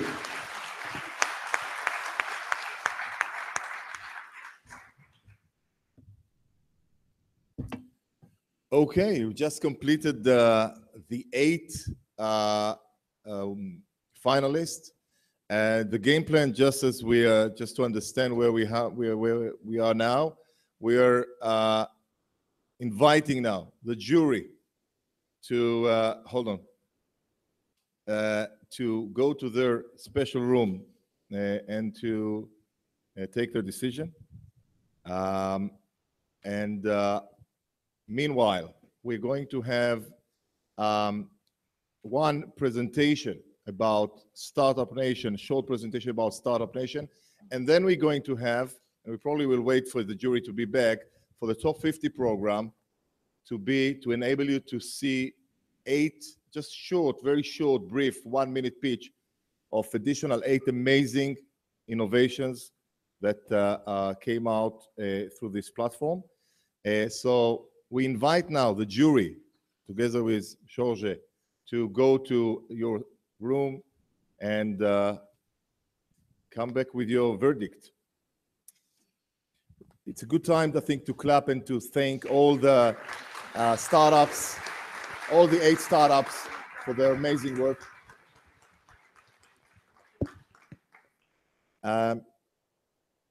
This is a global project, but to organize this event, we created together with the collaboration of the State of Israel and the State of Brazil. And there was a ongoing collaboration with all different parts of the governments to make sure this will happen. And I would like to invite Daniel from Israel, the economic attaché for the State of Israel in Rio, in Brazil, to share a little bit about the secrets of Startup Nation with relation to Brazil. Just to remind you, after the announcement and the winner, we have a cocktail event outside the networking. Okay, so Daniel, please.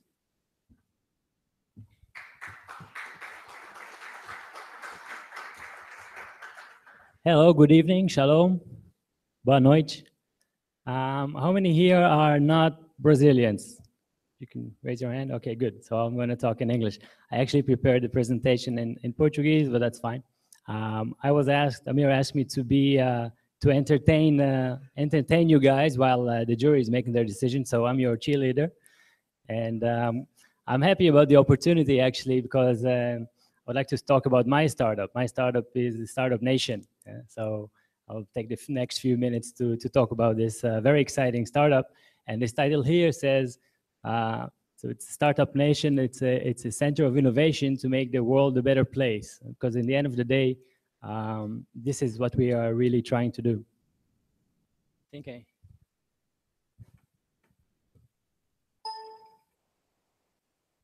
Just a little bit about our network. So I work for the Israeli Ministry of the Israeli Ministry of Economy and Industry, and we have a network of over 40 offices around the world of commercial attachés. Each office has a team, and I am the very lucky one to be located here in Rio de Janeiro, which is actually another startup that I'm involved with, which is to open the office in Rio. We had an office in Sao Paulo before, we still do, and then it was decided, fortunately for me, that we need another office in Brazil, and it's going to be in Rio, and that was I'm very happy about that.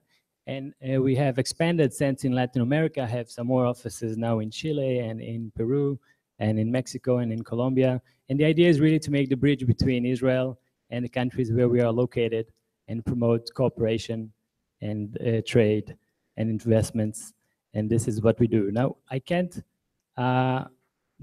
not start talking about the Olympics. I don't know who was here during the Olympic Games. Raise your hand. Quite a lot of people. Wasn't that exciting? Rio 2006, been waiting for this moment for a long time. And I think we should all, just, how many of you enjoyed the games, went to the matches? Wasn't the organization amazing? Shall we clap for Rio de Janeiro? Really good job. Boy, I was very happy to be able to experience that and very happy everything worked out well. There was a lot of concern before, but I wasn't concerned at all. I knew it's going to work out well, and I'm very proud of my Brazilian friends and all the organizers who worked very hard for this event. And what did we have in this event? We had a lot of interesting sports. Talking about watching sports together, I had our one of the startups presenting. I was lucky to watch Neymar winning the football championship and the beach volleyball, etc. It's very exciting to watch sports together. It's exciting to watch your national athletes win a medal. In our case, this is our record, 2 medals. We don't have 121 as the US. Let's see if we get there maybe one day. So two medalists for bronze. Israel is not really, it's not our forte sports. I think we should really invest much more in that. But what we do well and have take a lot of pride in is the startup ecosystem or innovation ecosystem. And as you can see, this is according to the Startup Genome 2014, located second from all the cities around the world of the innovation ecosystem. So what we have in Israel a lot of startups. We have a lot of innovations. Intel has its first R&D center in Israel. It does both design, it does fabrication of Intel, of the semiconductors. So when you see Intel inside, it's mostly Israel inside. It sends the Pentium to the Core Duo, Centrino, etc. We have Intel, talking about Intel bought Replay Technologies, which is this technology that I think everyone probably seen Hype Foundation promotional video, where you see oftentimes the 360 degrees angle of the sports replay. So that's an Israeli company. Waze, of course, I don't know how I would survive in Rio without Waze, or anywhere for that sense.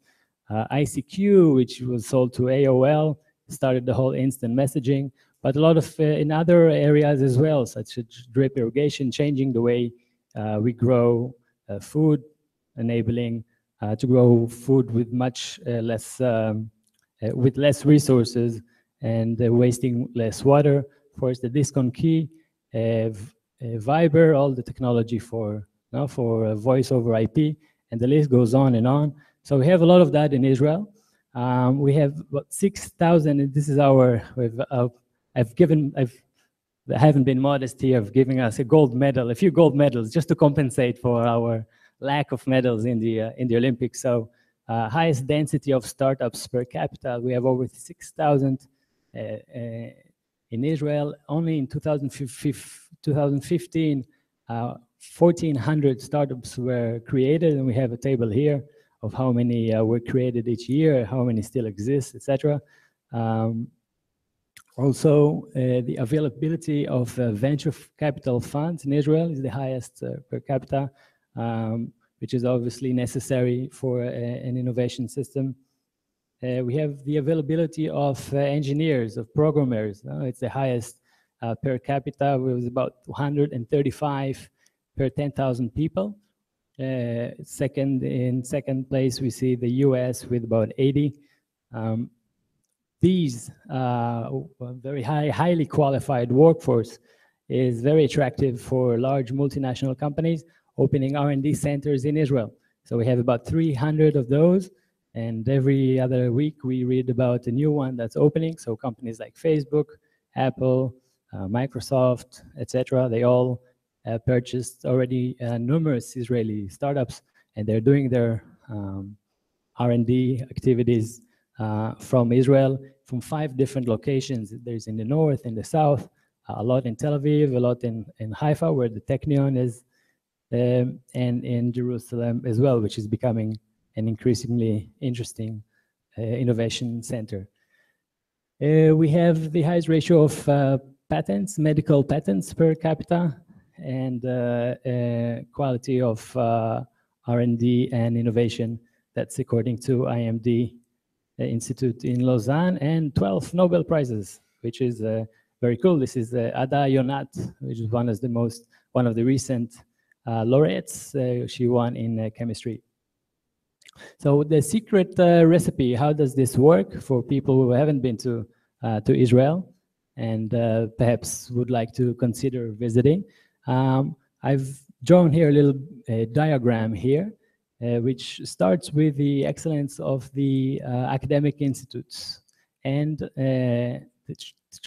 technology transfer organizations. So in each university, we have a technology transfer organization, and they do a great job licensing technologies that are developed in the universities. So for example, in the Weizmann Institute, this organization licensed the technology that Teva is Israel's largest company, pharmaceutical company, has its primary product, which is the Copaxone for multiple sclerosis. And they make a lot of money licensing these technologies, but mostly what they do is, I have to finish quickly or I can talk more time? Okay, thanks. Mostly what they do is I guess if they're gonna need more time to decide, that means it's a close call. So that's a good thing. Is bringing the industry and the academy close together, which is a very important condition to create innovation, an innovative system, is not to have the academy just develop anything that the research think would be interesting, but to have the industry very close to the academy so that we are able to create products and technologies and solutions that could be applied and commercialized and successful. The second point is the governmental support for such innovation. We've seen in Israel that has been a very important. When we look at Israel in the 80s, there wasn't so much innovation going on at all, actually. Not so many startups.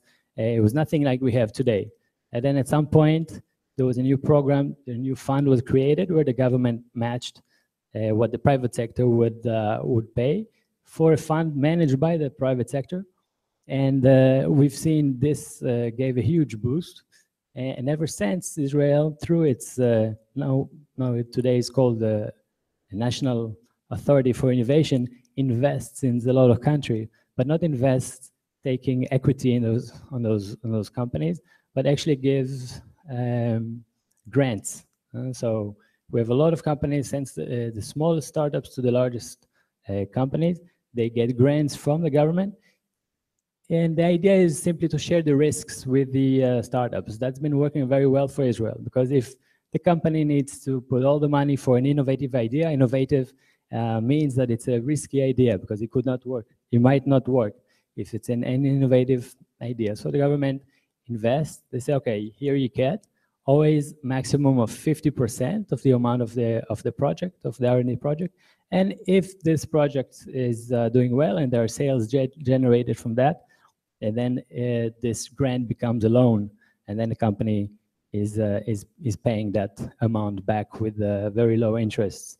And so this is the cycle that's been working very well. There are many programs for different life cycles of companies, and I think Israel is the country that invests most on R&D, industrial R&D, on innovation as part of its GDP. And we've seen that it's been working very well with a lot of success stories. So the government has an important role in promoting innovation and in promoting this ecosystem if it does it right. Another point is obviously the availability of venture capital funds. So we've seen on the graph, on the chart before, what we have a lot of in Israel is companies being able to raise a lot of money, either foreign money or from funds from Israel. There are a lot of venture capital funds, and we see every quarter breaking the record of how much money is being raised and how many companies manage to IPOs and exits, etc. So that's an important point. And in the ecosystem, there's the point about the center, the R&D centers. Where I mentioned there are 300 R&D centers. They employ about 50,000 highly qualified people in Israel, engineers. That in turn increases also the know-how that's in Israel. People who work in those R&D centers in international firms, they end up being able to raise their knowledge and get to even a higher level by doing that. An interesting point, which is the last one here, is the spillover effect. So the spillover effect is when you have specialists in one sector talking to specialists in another sector and creating a completely new disruptive products. This happens a lot in Israel for different reasons. One is that Israel is a small country. Everyone talks to everyone. And also people know each other from the military service. We have a lot of interaction this way. So you can suddenly, when you have in the case of the pill cam, the smallest pill that enables for endoscopy, non-invasive endoscopy, when the patient, he swallows the pill and it takes, it enables the doctors to visualize the entire intestine, which wasn't possible before.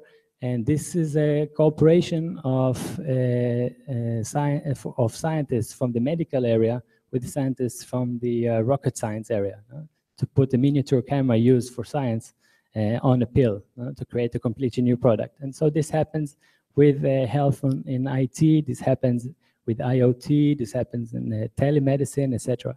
So spillover of technologies is important as well. And now I'm going to move to another part of this, what we call the secret recipe for the startup nation, which has more to do with the culture and the mentality of the people and the conditions that were created in Israel that are maybe a bit unique. Could be applicable in other places as well, but not always. One thing is the military service. So we have 3 years of military service. Men do 3 years at least, women do 2 years. A lot of people do even more than that. It's a necessity. We need to have a strong army, unfortunately. We need to have a very advanced, technologically advanced army as well. This is a very small country in a complicated region. So developing technologies in the army enables a lot of commercialization of those technologies later on. We've seen here one company, which is Ride-On, the Israeli company, using technologies that is used in the Air Force in Israel. So we have many such examples in telecom, in cyber, and in many different areas. In the military service operations, every soldier in Israel know by the end of every operation or every exercise, there is always a debrief. In the debrief, we talk about what went well and what didn't go well. And the commander will always say, oh, he would admit, I didn't do this so well, or we have to do it better next time, etc. We don't have this thing of failure, of fear to fail. We need to learn from our experience. And so there is a very high tolerance for failure. This is crucial, actually, for the success of entrepreneurs in Israel. An investor, he would often prefer to invest in a company, in an entrepreneur who's already failed a few times, if he has to choose, because the person who already failed, then he's already managed to learn a few things. He knows what went wrong. He learned from his experience. He learned from his mistakes. And we see in a lot of other cultures where that wouldn't be possible. Once an entrepreneur failed, he would consider it, or the society would consider it as something not so good, and he wouldn't try again. But Tal also here mentioned Michael Jordan and the necessity to continue trying until you succeed. There's a point about what we say. I think the jury is just finished, so I don't know how much time we have. But there's a point about the Israeli chutzpah. It's a certain assertiveness that is a word that can hardly be translated to other languages. Is just the way that we try to do things, very result-oriented, and not necessarily think about the nicest way to do things, but believing in the impossible, I would say, perhaps. And another thing for Israeli startups is that from day one, we always think about the international market. I've seen that in other countries. When you have a large market, you don't necessarily think about other markets where you already have a large market. But for us now, we have a great market for running beta sites. So we have for doing some tests and some trials. I always think about the US, think about Europe, think about other markets, and so that's very important as well. There are a couple of I left a couple of Jewish cultural elements here as well on this slide, and these are, one of them is a high focus since day one for the importance of education. It's very important, from our Jewish mothers, that we need to be either a doctor or a lawyer. That used to be like that. When a Jewish mother walks with her 2 kids and says, how old are they? And said, the doctor is 4 years old and the lawyer is 6 years old. So that's a joke. But now it's not like that anymore. Nobody wants lawyers and doctors. We all need to be startupists. We need to be entrepreneurs. So that we know that for that also, there's a necessity to go to university. But so the emphasis of education in Judaism has always been very strong. And so that we see that there is a high ratio really of academy graduates. And the last point, which is one of my favorite points as well, I mentioned a little bit before, something that's called tikkun olam. It's also a very strong and important element in Judaism, which basically means correcting the world or making the world a better place. And we always look for a way to solve problems and of large-scale problems. And that's why I think one of the largest, one of the strongest sectors in Israel is the medical devices, the health sector. How to think of solutions that could make us have a better quality of life, that we could live longer, live better, etc. Same goes for agricultural technologies, how we can produce more food because the world needs it, how we can have technologies for water to solve problems of water scarcity. It's a necessity in Israel. If we didn't have such technologies, we would probably not survive and have water shortages, but we work very hard in trying to implement those solutions in other places around the world. So I think that's an important aspect of it. This is about it, about Startup Nation. Just a few words about my own startup in Rio. What we do here is basically identify and publish business opportunities. We connect the business communities here in Brazil and in Israel, create opportunities by inviting delegations over here and delegations from Brazil to Israel. So we are very busy doing these things as well. Brazil and Israel have a unique free trade agreement. Israel is actually the only country outside Latin America to have a free trade area agreement with Brazil, being part of Mercosur. So that's a great window of opportunities. We have other programs as well of cooperation in R&D, where governments, Brazil and Israel, support companies that do joint R&D projects. We have a few exciting events coming up as well. So those who are interested, no time, okay? Those who are interested, talk to me later. And this is like all the startups, they finish with their team. This is my team. So we have the pictures. We are 5 in our office here at your service. Thank you for this opportunity, Amir. And congratulations, all the startups. The great presentations. Daniel, thank you very much. Thank you. Daniel was a very influential part of this organizing this event in the last few months. So thank you very much, you and your team. The jury is back. You have a decision? Yeah, hold on. Don't tell us yet. We are now inviting, the top 50 companies, come all together. If you can stand here, and we'll invite you one by one to share your idea to the world. Munir, everything is okay? Yes? Okay. Okay. If you can, the first one, you could, yeah, just, Fabio, if you can stand there and just, yeah, one by one. Okay, please. Everybody to join. Are we going to give a 1 minute right now? Yes.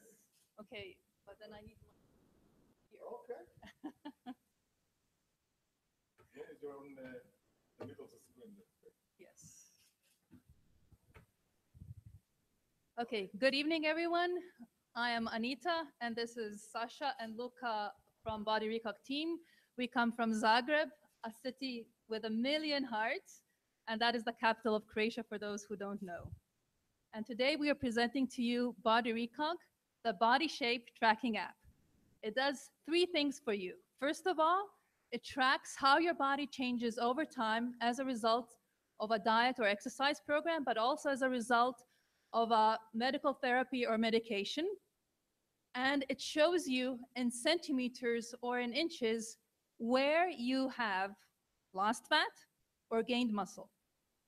The second thing it does for you, it does health risk assessment for cardiovascular diseases, diabetes type 2, and cancer based on your body type and body shape.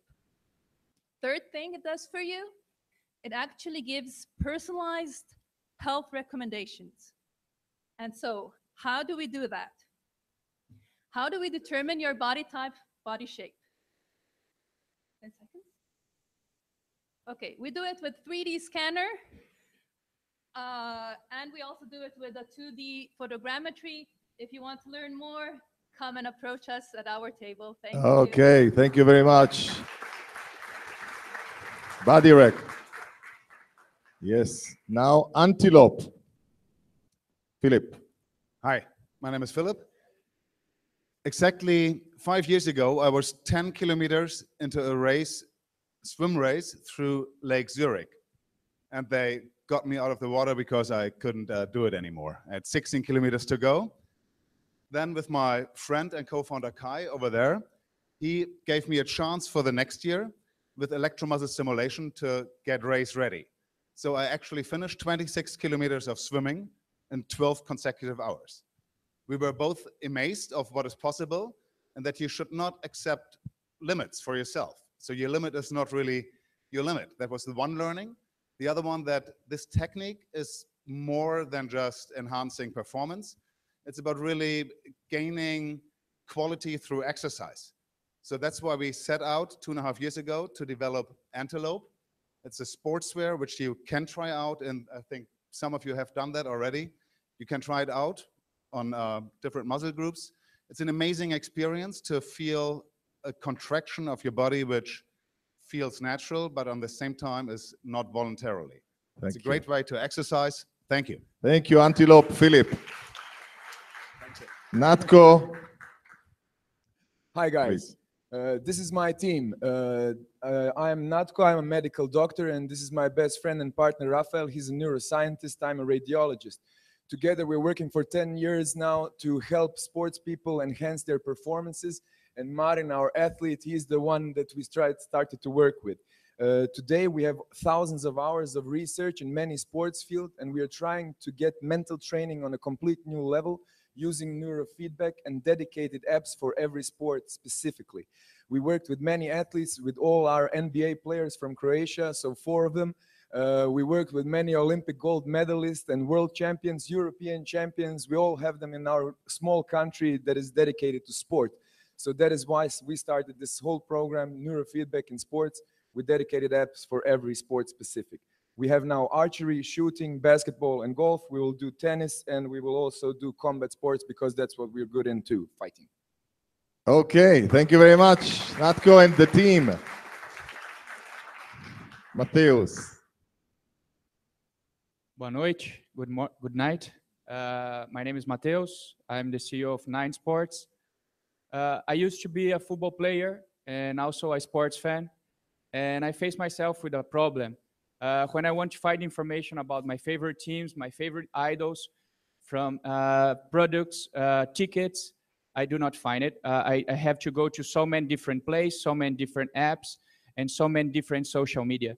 To solve this problem, we created 9 Sports, the ultimate sports fans network. Join us and try our sports experience network. Great. 9 Sport, Mateus. Extreme U. Hi, everyone. Hi, everyone. My name is Dariusz Sarczynski. We are Extreme U, Extreme Sports University. We work with top athletes to produce high-quality training content, and this content is delivered to our users. What we can do, we connect the athletes to the users. Our business model is based on the micropayments from the users and sharing revenue with the athletes. The sharing revenue is not everything. Some athletes, they want to share the knowledge to the next generation. So they do what they love. At the same time, users get the content, what they need, and they use our mobile platform to learn whenever they are. If you want to know more about us, just look us up in the outside, and we'll tell you more about how this university works. Thank you. Thank you very much, Extreme U. Hello, Fabio. everyone. Smash. My name is Fabio. Nice to be here. Thank you, Amir. So 6 months ago, I realized I never had a tool to do things I needed to do on my tennis routine. So that's why I created Smash, the app for tennis players. Smash is a complete tool that helps tennis players to track their match results, compare themselves to other tennis players, participate on a global leaderboard, and also find same level opponents to challenge and play. We are a New York-based company, and we are working very, very hard to have 100 million tennis players to download our app. We have 4 great angel investors, and we are very, very proud to have Guga, former #1 tennis pro, Guga Kirtan, to be our brand ambassador and our mentor. So I invite you all to join Smash and help us to create the largest tennis network. Thank you very much, Smash. Fabio. Guy? Guy, high feet. Hello, everyone. Wagner. My name is Guy. I'm the founder of HiFit. I'm a personal trainer and I'm a huge fan of Fitness Good. This is my volunteer, Wagner. He kindly volunteered to show us the product. You can demonstrate. 1 year ago, I was in a hotel in Germany and I was thinking about whether I could train or not. And then I was coming up with the idea of making the new fitness product. I came up with the idea of creating a wearable device which would allow people to train anywhere and track their workout. Right now, we're looking at the first prototype of our company. And of course, in the future, we want to implement a device here that's going to track the workout of any users. That's it. We're located in Israel. We have a cool, dedicated team that is willing to create the next best fitness good. Thank you. Thank you very much. HiFit, Guy. Guy, thank you all for the top 50 company. Thank you for joining us tonight. Okay, I think we're ready. The two co-chairmen of the jury, Mr. Simon Jones from Team Sky and Tal Bar-Noach from Disruptive Fund. You're invited, and allow me perhaps to invite all the jury to hand over the prize to the winners. All the jury, if you can join us, please.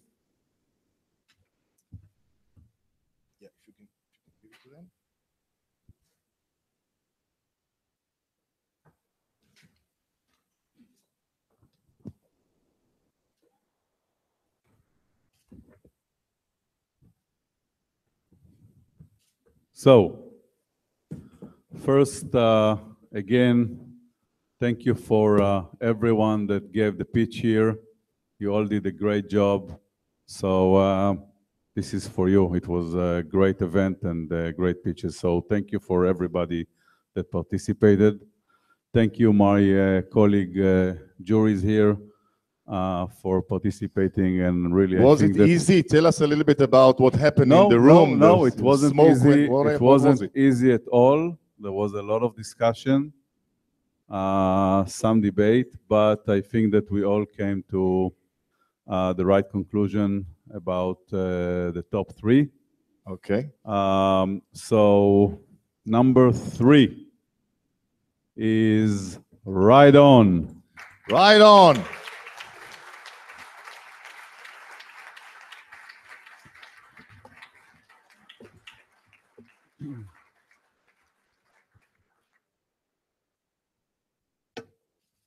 Congrats.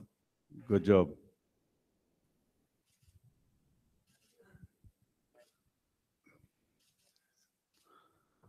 Number 2 is our friend from Hello. Hello. Hello.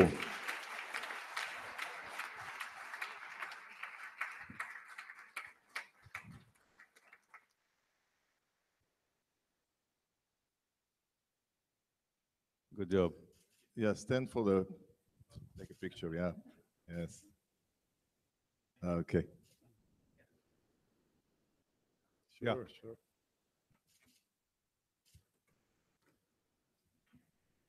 And now, yeah, the winner. Commercial break. Where is the? We have commercial break now. Commercial break. No commercial break. I didn't sign it. I have to sign it. Adam, you want to sign it? No, you don't want to sign it. Okay. So we have it here.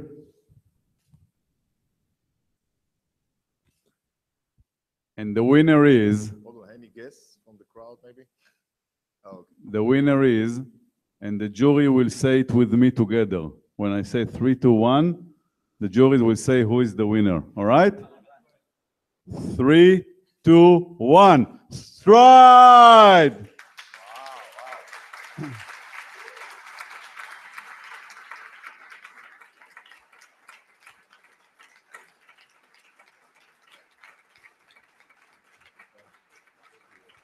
Wow. Yeah, just to emphasize, it was a tough decision. Short period of time to go through eight pitches. We didn't quite get the boxing gloves on, but it was close. Yeah, thanks to everybody again. Great pitches. Well done. And here's to next year. No, I was just. No, to Tokyo 2020. Come yeah. here. So come here. Come here. It's right on in 2010. Let's hold it. So we know you're very tall for us, but we still give you the prize, right?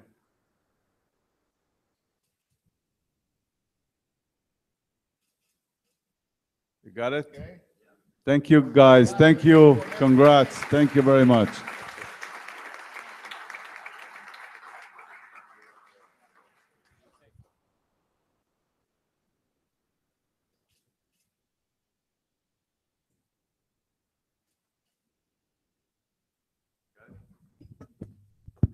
We're going out for networking and some refreshments. So, have we completed everything? Chairman? Yeah, I think that we are done? We're done, Simon. We're good. Yeah? We're good. Okay. Thank you very much, the jury, for all your contribution this evening. Big applause for the jury. Thank you all for coming tonight, and see you outside.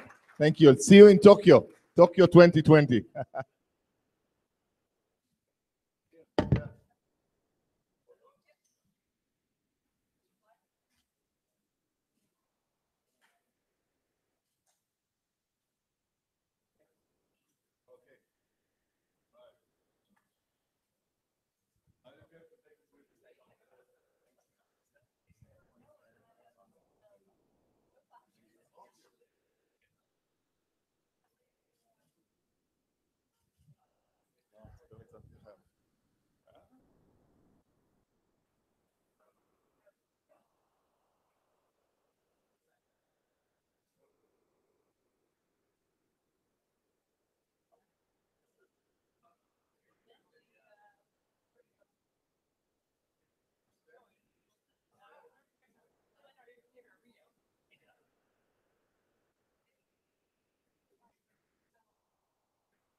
Right.